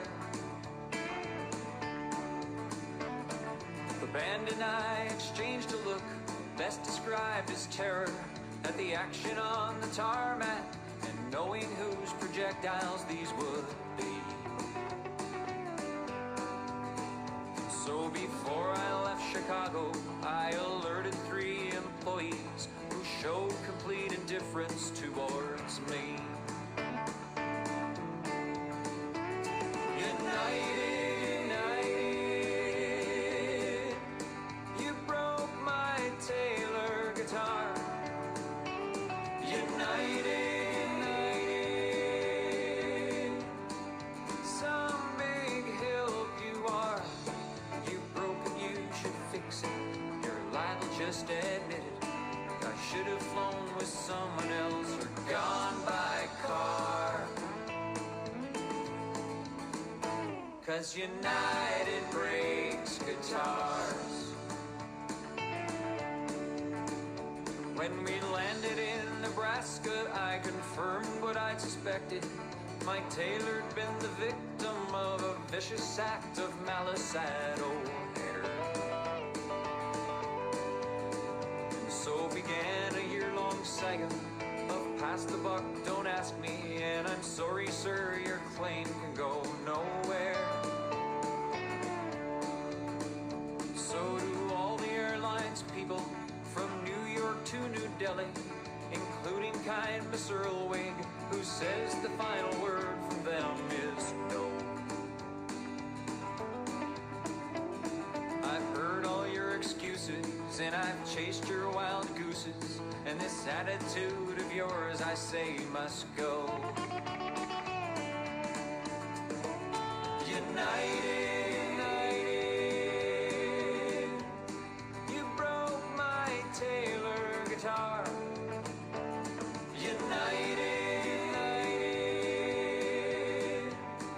some big help you are. You broke it, you should fix it. You're liable, just admit it. I should have flown with someone else or gone by car. 'Cause United breaks guitar. This actually he narrated the entire story and episode, and later on this also was converted into a book, and it was too late for United to recover. Many cases it would be even more damaging. It is possible that in the airline business it might not be much damaging because anyway people are required to fly, but sometimes it might not be even possible for a marketer to recover. So that is also possible. And even like nowadays, companies are implementing customer relationship management or CRM, where they also try to evaluate the value of every cohort. Sometimes they are required to break up with customers. But while breaking up with the customers also, one must be careful because there is a possibility that this may even again go in a very wrong direction. So proper ways of breaking up with the customers should be used. Yeah, Nilothar. Yeah, so can we then come to a conclusion that the post-purchase behavior actually the other 3 parameters in the above which we discussed, the information search, evaluation search, purchase decision, it's actually depend upon the someone's post-purchase behavior.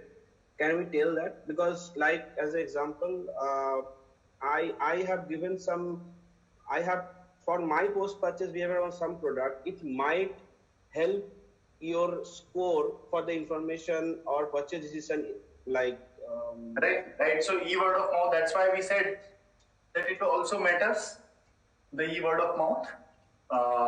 So for example, your post-purchase behavior will feature in someone else's information, yes. sir. Yeah. So that and therefore it is very important to provide a avenue to your customers who are angry. Because if you do not provide them this particular place where they can vent out their anger, they will vent out the anger on social media, and which will cost you other customers.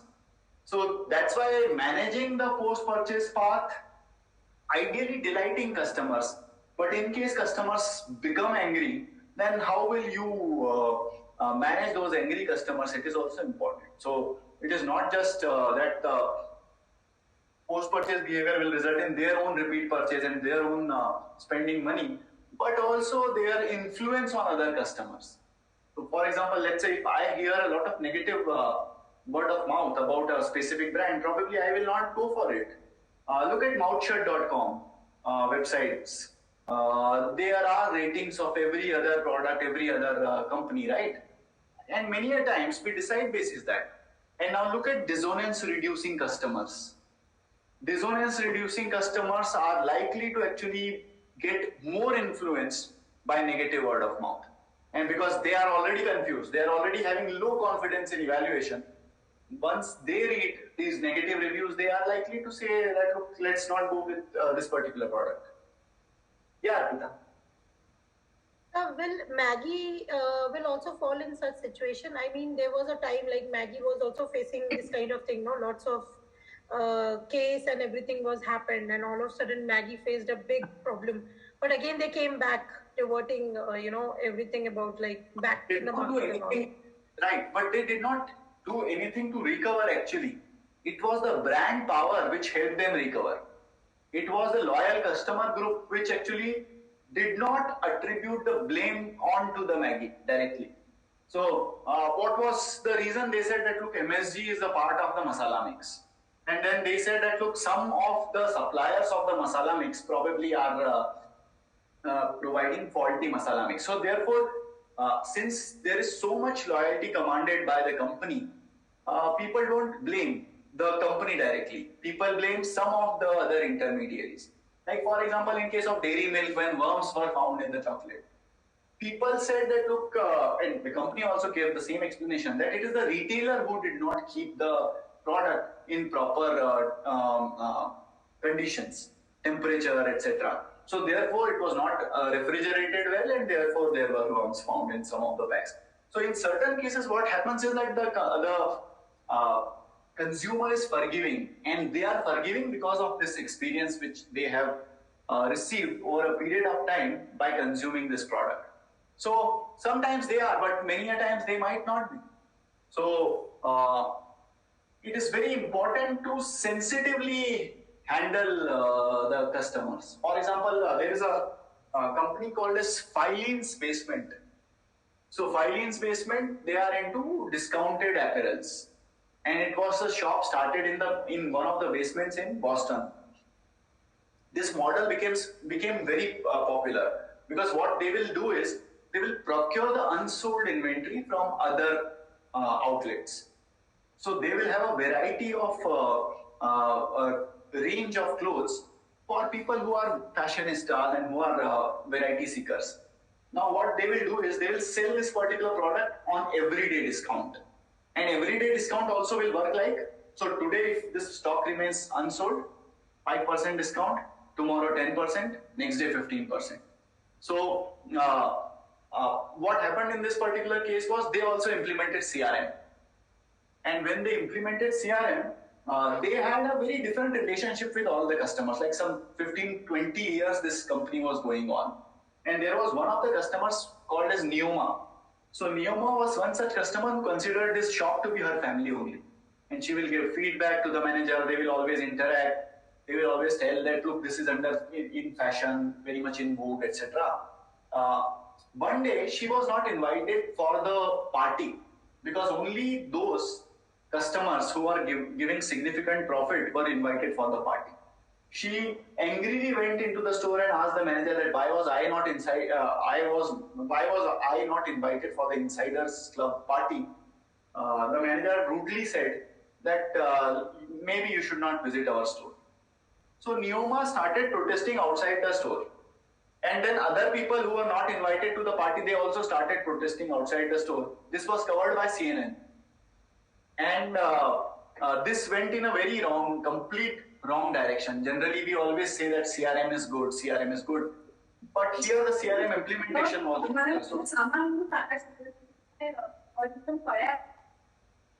so the point is, even if you are breaking up with the customers, you should be doing it properly. You would have heard of this particular story when someone complained to the boss of General Motors, saying that look, your car has a defect. Whenever I go to buy vanilla ice cream, it stops. Right? Have you heard of this particular story? Yeah, I've heard. Yes. So now look at this. This is a very vague thing. And what happened in that particular case? So I think Pontiac was the car. And this person wrote a long letter saying that, look, it may sound ridiculous, but whenever I have a family tradition that we consume ice cream after every dinner. So first we go to the shop, we buy the ice cream. But what I have observed is that whenever I buy vanilla ice cream, your car stops, the car refuses to start. But when I buy chocolate ice cream, it starts. I think something like this he wrote. And the company responded. So company actually sent an engineer to that person's house to do dinner with them.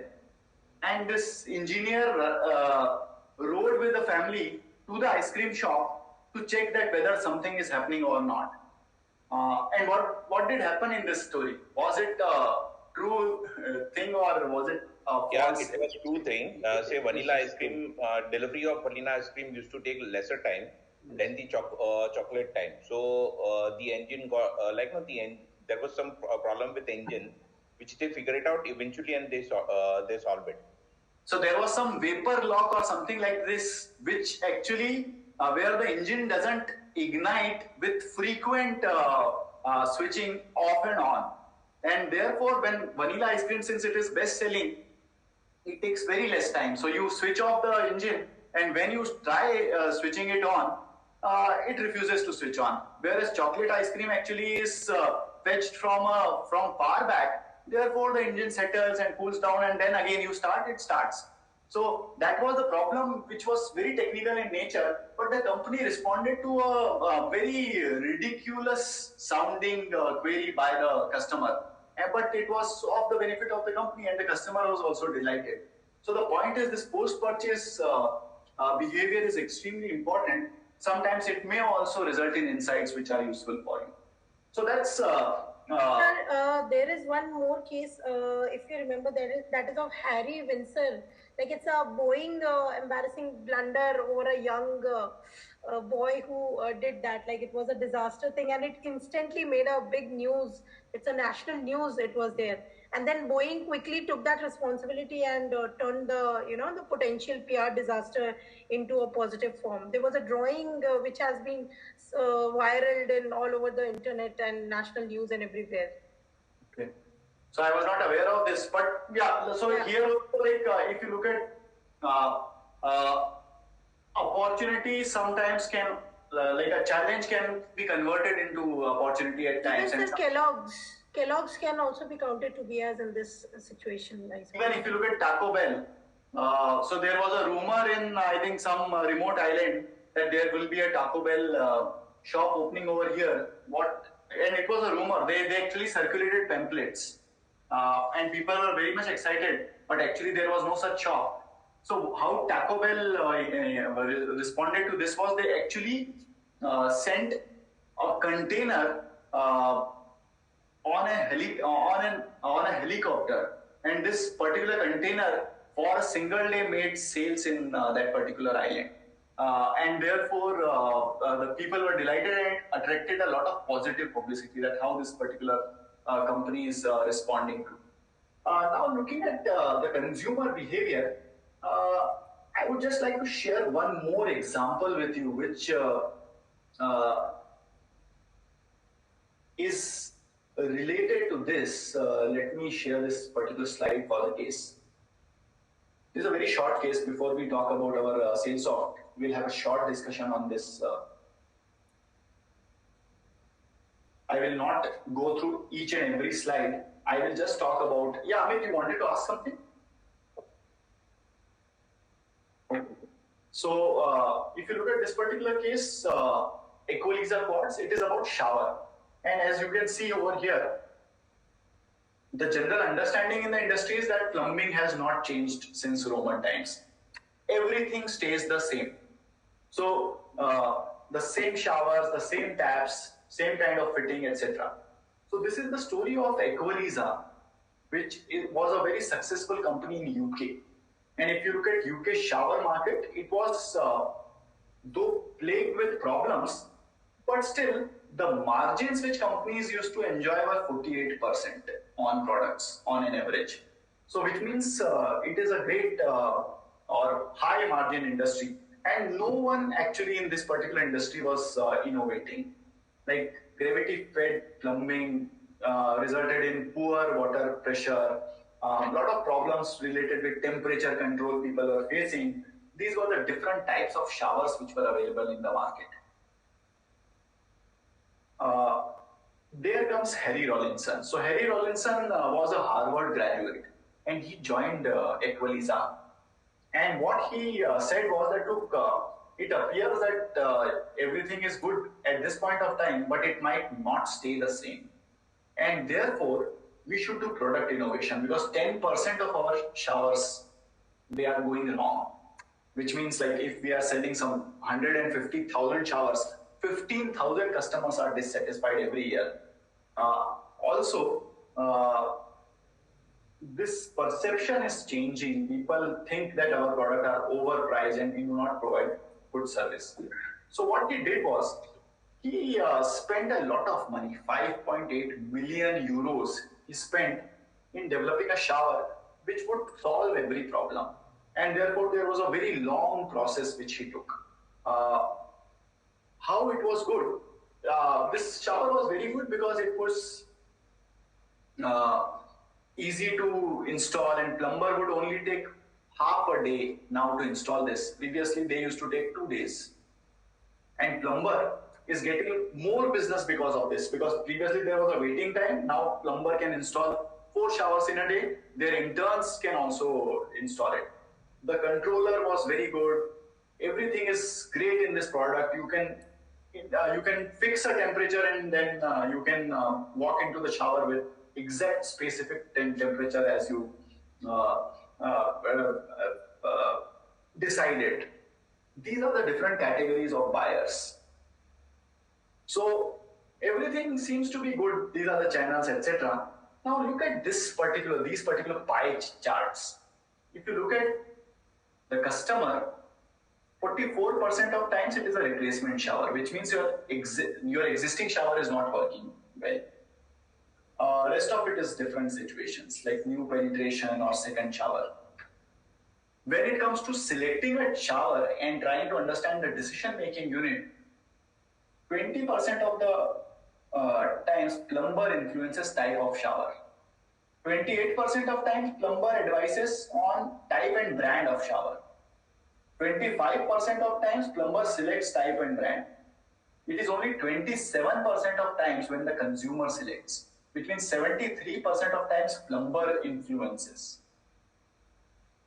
And most of the times it is installation by the plumber. After doing this innovation, coming up with a great product, this was the advertisement which they created. The problem which Harry Rollinson faced was the shower was not selling. People are not buying this shower. He wanted to sell some 100 to 200 showers a day. But what all he received was 15 showers a day, 15 units a day. Do you think that this investment of 5.8 million euros was worth? And do you think that innovation in such markets work? Do you think it was worth doing the innovation in case of Equaliza pods? No, I think innovation is much more important to incentivize the plumbers rather than the innovation in the market.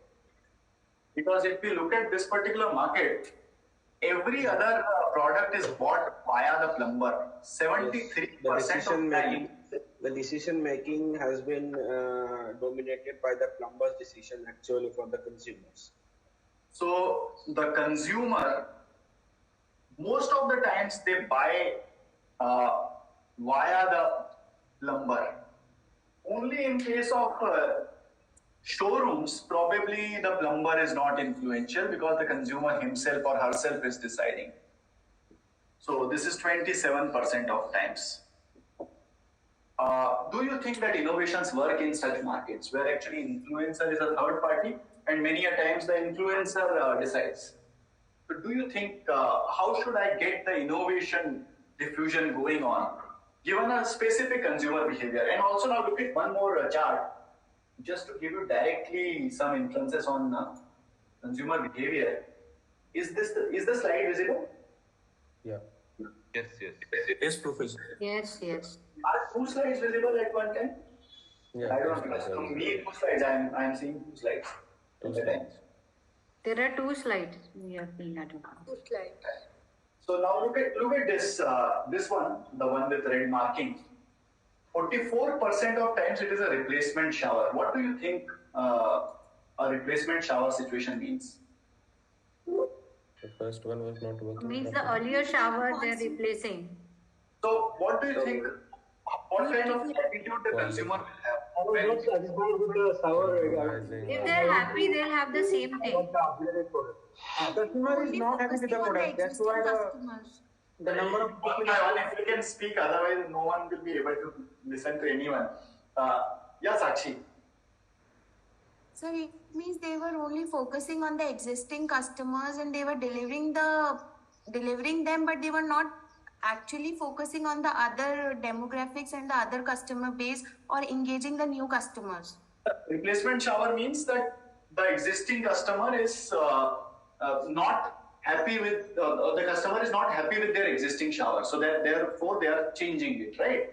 Yeah. It has stopped working. Yeah, Tanya. So what would be the attitude of a consumer when it comes to replacement purchases? I would say that the consumers looking at the utilitarian value. Utilitarian aspect of it, but at the same time they are not very confident, right? So if you look at it, they are not very happy with the existing existing product, or it has stopped working. This kind of situation is known as grudge purchase. And in grudge purchase, what happens is my attitude towards the purchase is negative. I am forced to be in this situation. I am not willingly into this situation. Imagine someone who is buying his or her first shower versus the one who is replacing the existing shower. So every time when someone makes a replacement purchase for anything, like for example car tires, let's say your existing tire stopped working and you were not expecting it, then it would be a grudge purchase. And whenever it is a grudge purchase, you have a negative attitude with low confidence. And therefore, many a times, you will ask the plumber, "Bhai, jo lagana ho laga do, lekin kharab nahi hona chahiye." So, your thinking is, you are outsourcing the responsibility because you don't think you are yourself capable of evaluating product correctly. Yeah, look, any points?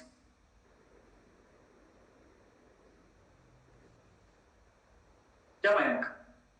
Maybe the customer is not satisfied or is with the product they're giving him, or the quality of the product is not as per their expectations. Because 10% of Am I audible, Professor? Yeah, look, now you are audible. Now you are audible. Yeah, maybe the lack of communication directly is given by company to consumer regarding this value addition products, because earlier there was a simple shower for consumer and now actually they have come with so many multifunctionality and so many features with shower. So maybe there was some lacking in communication directly to consumer, the one point. The secondly, the major part influencer is plumber basically for this particular product segment. So maybe the company was not provided the very good positive remunerations to plumber segment also, because in such kind of segments basically the influencer plays a very important role to influence the product basically. So which means if I want to diffuse this innovation into the market, then plumber should be managed, right? Exactly. Plumber should be managed. And hardware shops as well, because sometimes we go directly to the hardware shop and we ask them only.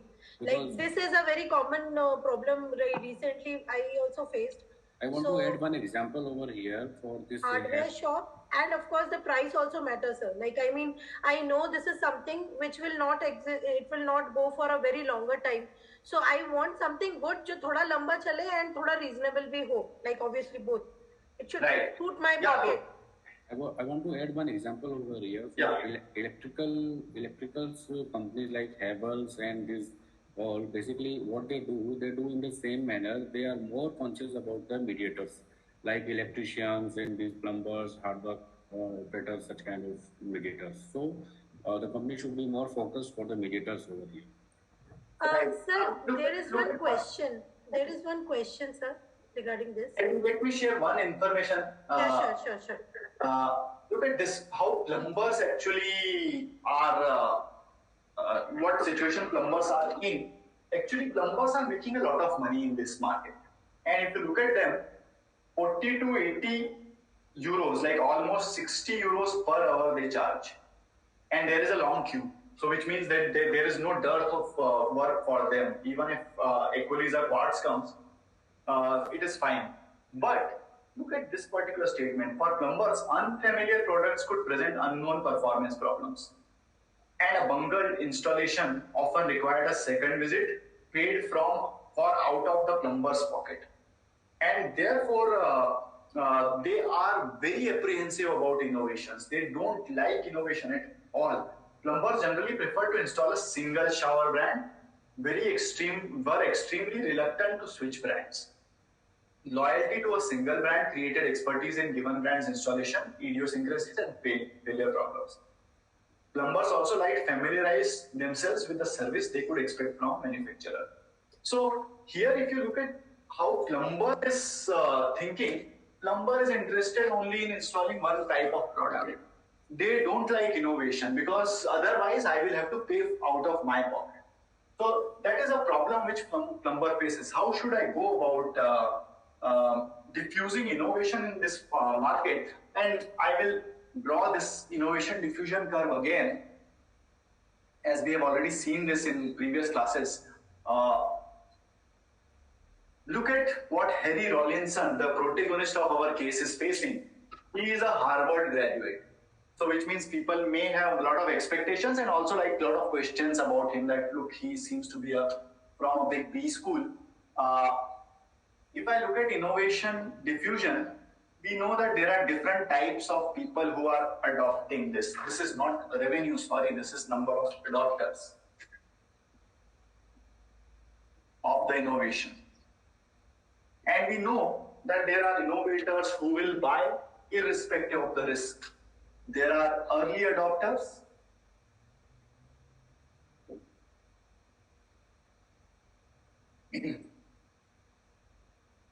There are early majority and late majority.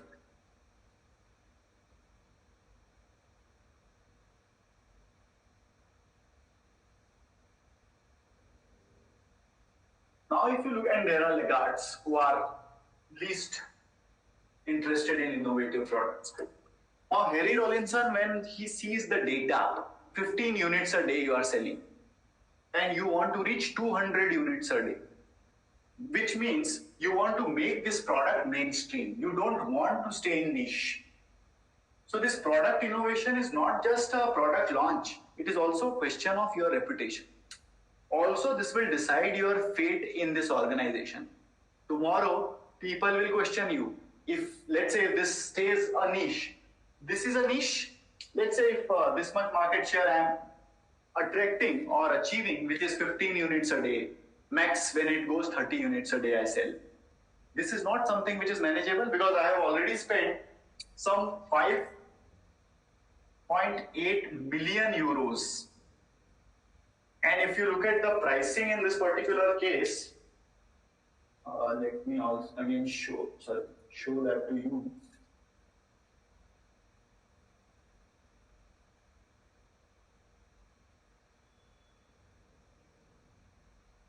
Look at the quartz margin.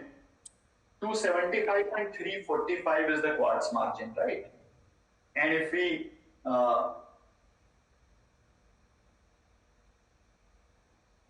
look at this, what would be the average margin? Average margin 345, 275 by 2.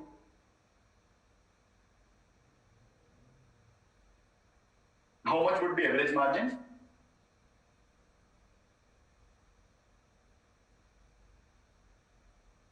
$447. Should be less than this, right?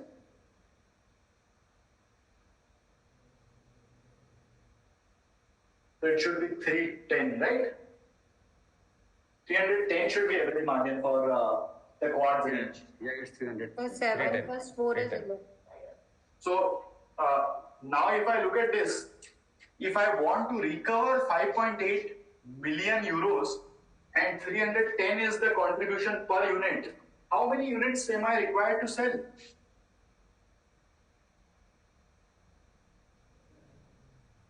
How many units? 5.8 million divided by 310 would be approximately 18,709. 1870. 09.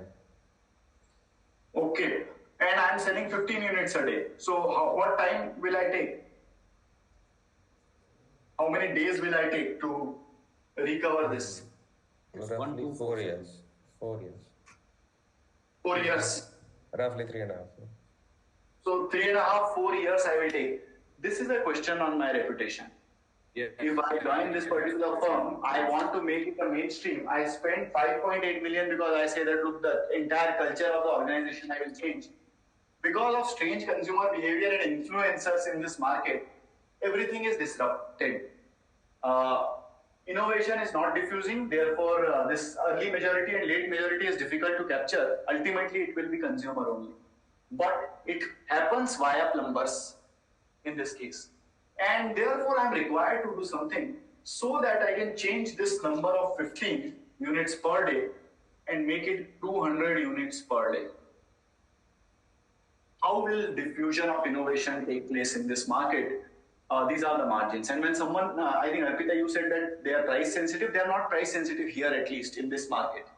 They even don't know what would be the breakup between shower price and material price, and excavation charges and plumbing charges. So they are not very price sensitive.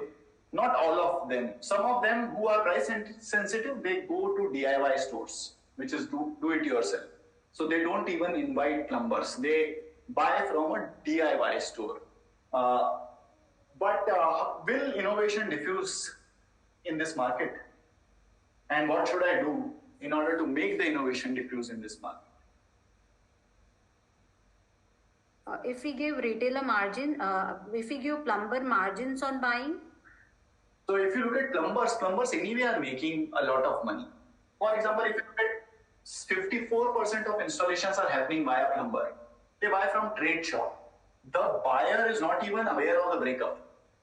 So trade shop is giving a margin to plumber, and that's why when plumber is installing, in 54% of times they are installing, they are charging handsome margins. So they make a lot of money by margins, they make a lot of money on material costs, they make a lot of money on excavation and other charges. Plumbing, 60 euros per hour they are getting. So therefore, it is a good situation for them. Yeah, Sukhdev. Sir, we can take the Asian Paints route. Asian Paints actually incentivize plumbers. Plumbers used to make money earlier also. They initiated a point system, and plumbers felt respected. They can, engage the plumbers in that way, means gaining a kind of incentivization for plumbers. Yeah. Some plan for plumbers. Yeah, man.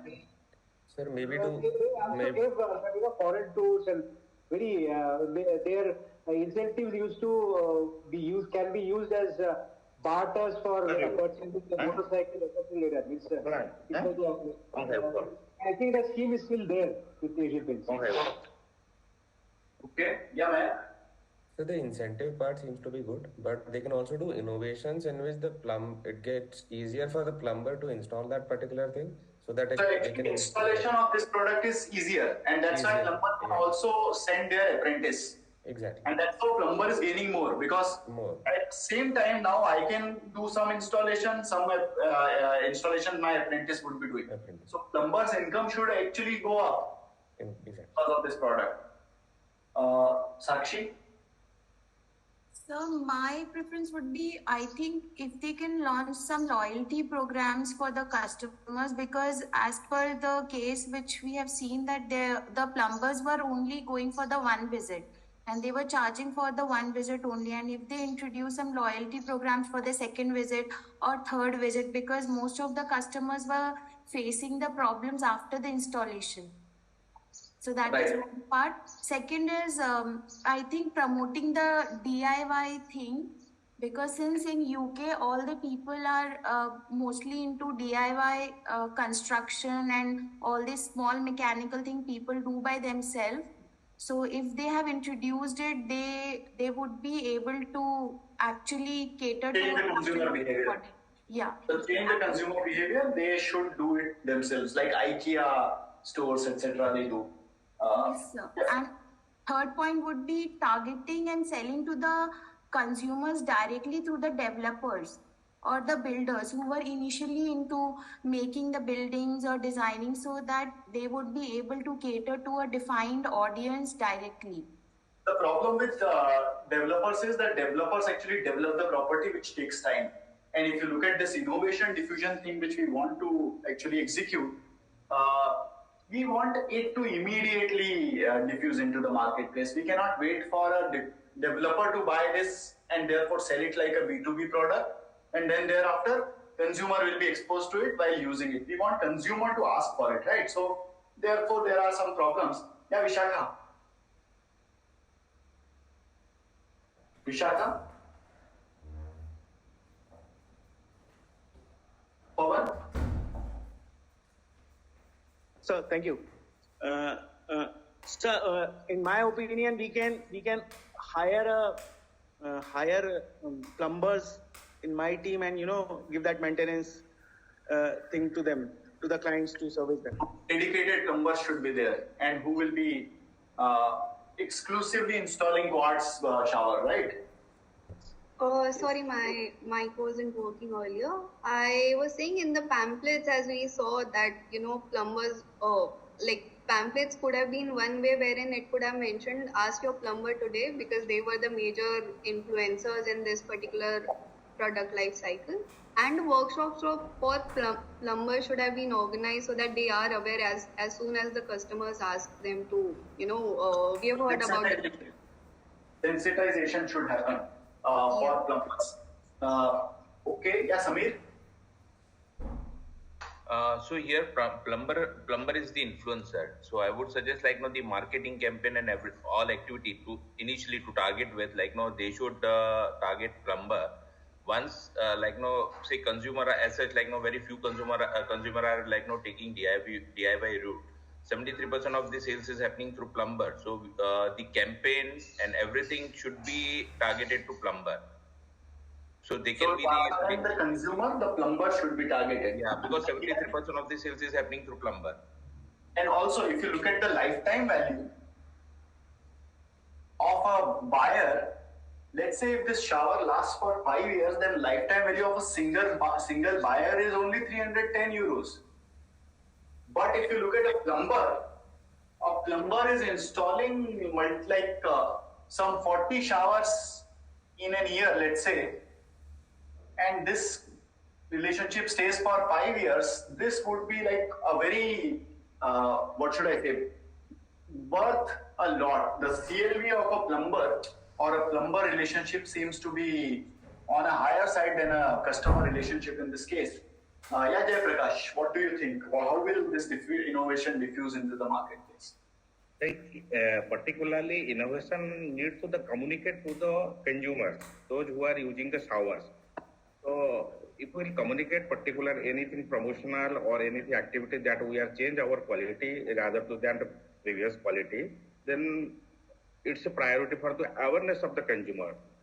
plumber is the matter for the, because they will provide the after sales service, but whatever maybe the consumer is aware about the brand, if it is such as I have to purchase a brand of the shower, suppose Sera, MC, anything, Kohler, anything else. So if I will mindset that I will set the brand or I'll purchase the brand of this brand, then I'll go for the particular brand. So need the consumer awareness and communication to the exactly to the target audience.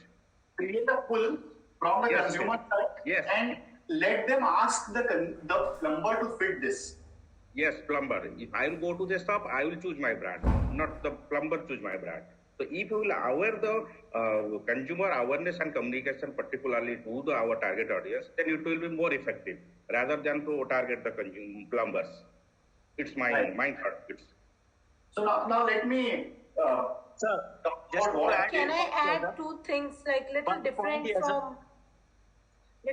from what everyone Yeah, Arpita and then Pawan.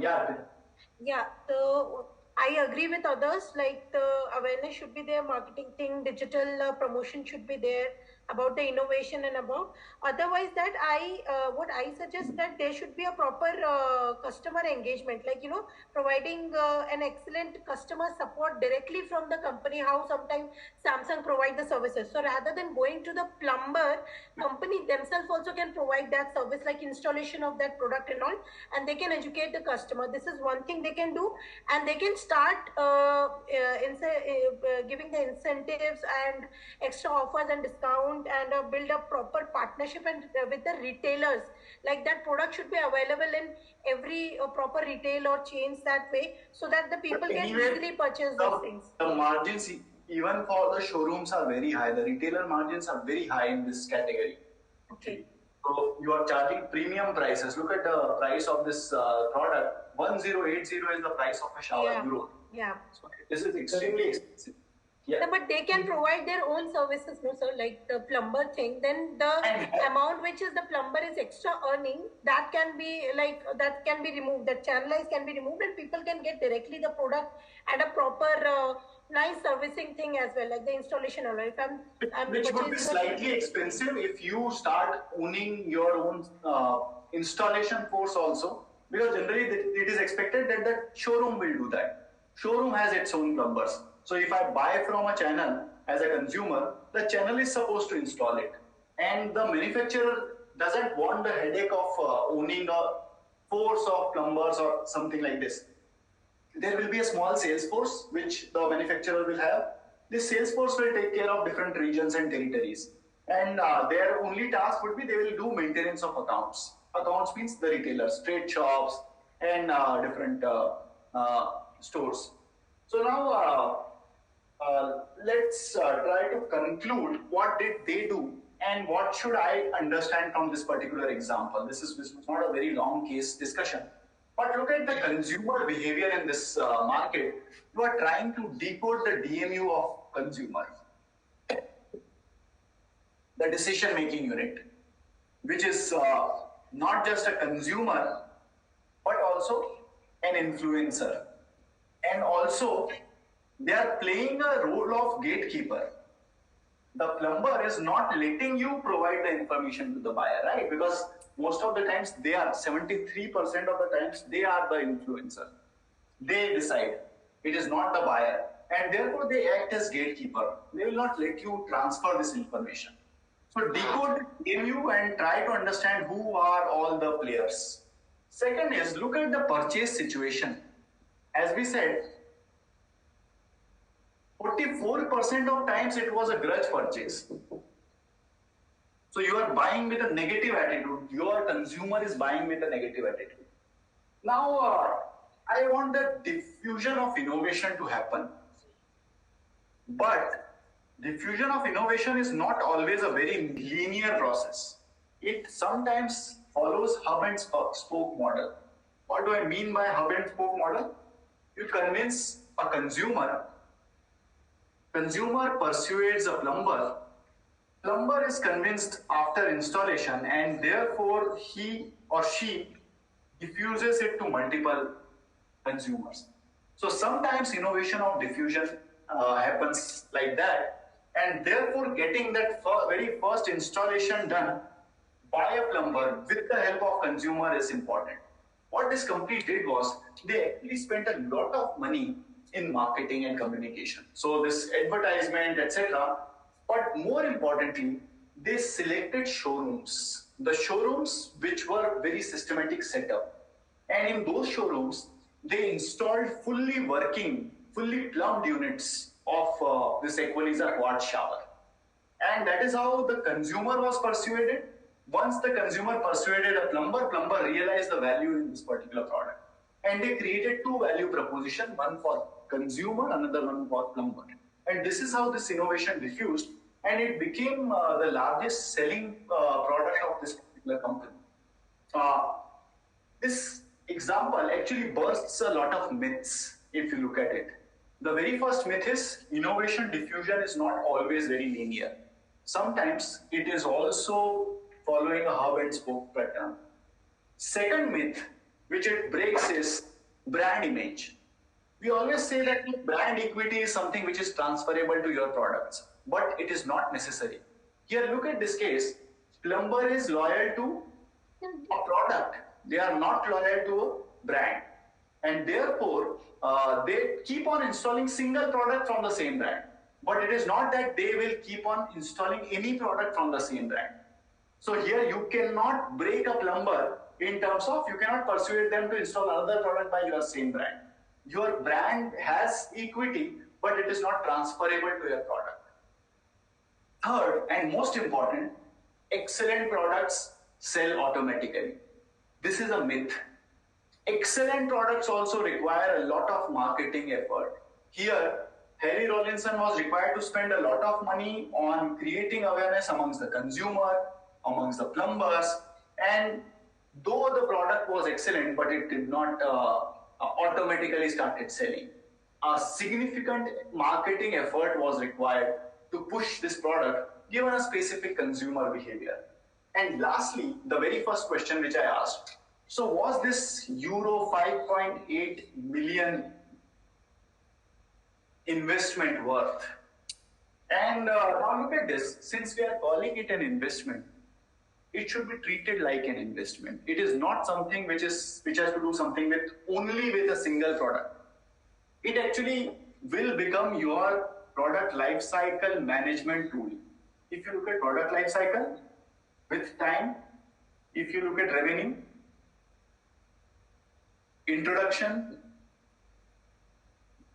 growth, maturity and decline. Every product goes through this life cycle, which means your product at some point of time will decline, the revenues will start going down, which means it is the right time to launch another product. And this new product also at some point of time will go down, which means I need to manage the product life cycle such that whenever there is a declining product line, I should have a replacement. Now this 5.8 million which he spent actually created an ecosystem of innovation in the organization. And therefore they were ready with a replacement always. One more thing which I did not share with you during the slideshow, that they have different brands. So there are premium brands of showers, there are value segments, and there are some low price segments. When you start managing your products and innovation like this, when you have a pipeline of products, you always retire a product and relaunch it in another segment. You relaunch it in another segment. So stripped down version of the same innovative product, launched as a lower brand and then relaunched as a lower brand. This enables you to skim the entire market potential.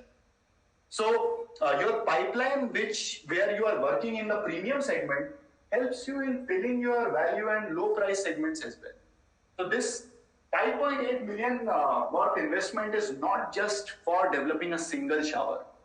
This single shower enables this organization to create a culture of innovation, which will always keep ready with a competitive response. The moment a competitor launches a new product, you already have another product in your pipeline. Also, you have a best product in your lower ranges or for your lower brands as well. So given the peculiar behavior situation in this market, you are required to identify every other player in the decision-making unit of the buyer. But overall, this innovation actually helps you to maintain your competitive advantage. So this is all with understanding B2C buying behavior today.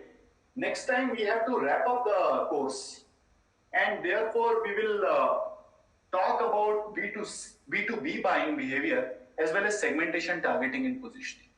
So in the next 2 sessions, that is what would be the agenda. Any questions or anything? So thank you very much for spending time on a weekend. Thank you to. Thank you. Thank you so much. Professor, can you share? Thank you, sir. Thank you, sir. You want me to share something? Thank you, sir. Yeah, the deck. This PQC deck. Is equalizer one? Yeah. Right, sir. Yeah. So I have shared this. Now look at this in the chat box. This is a Harvard case which I have actually condensed into this small form. Now I think you can download it.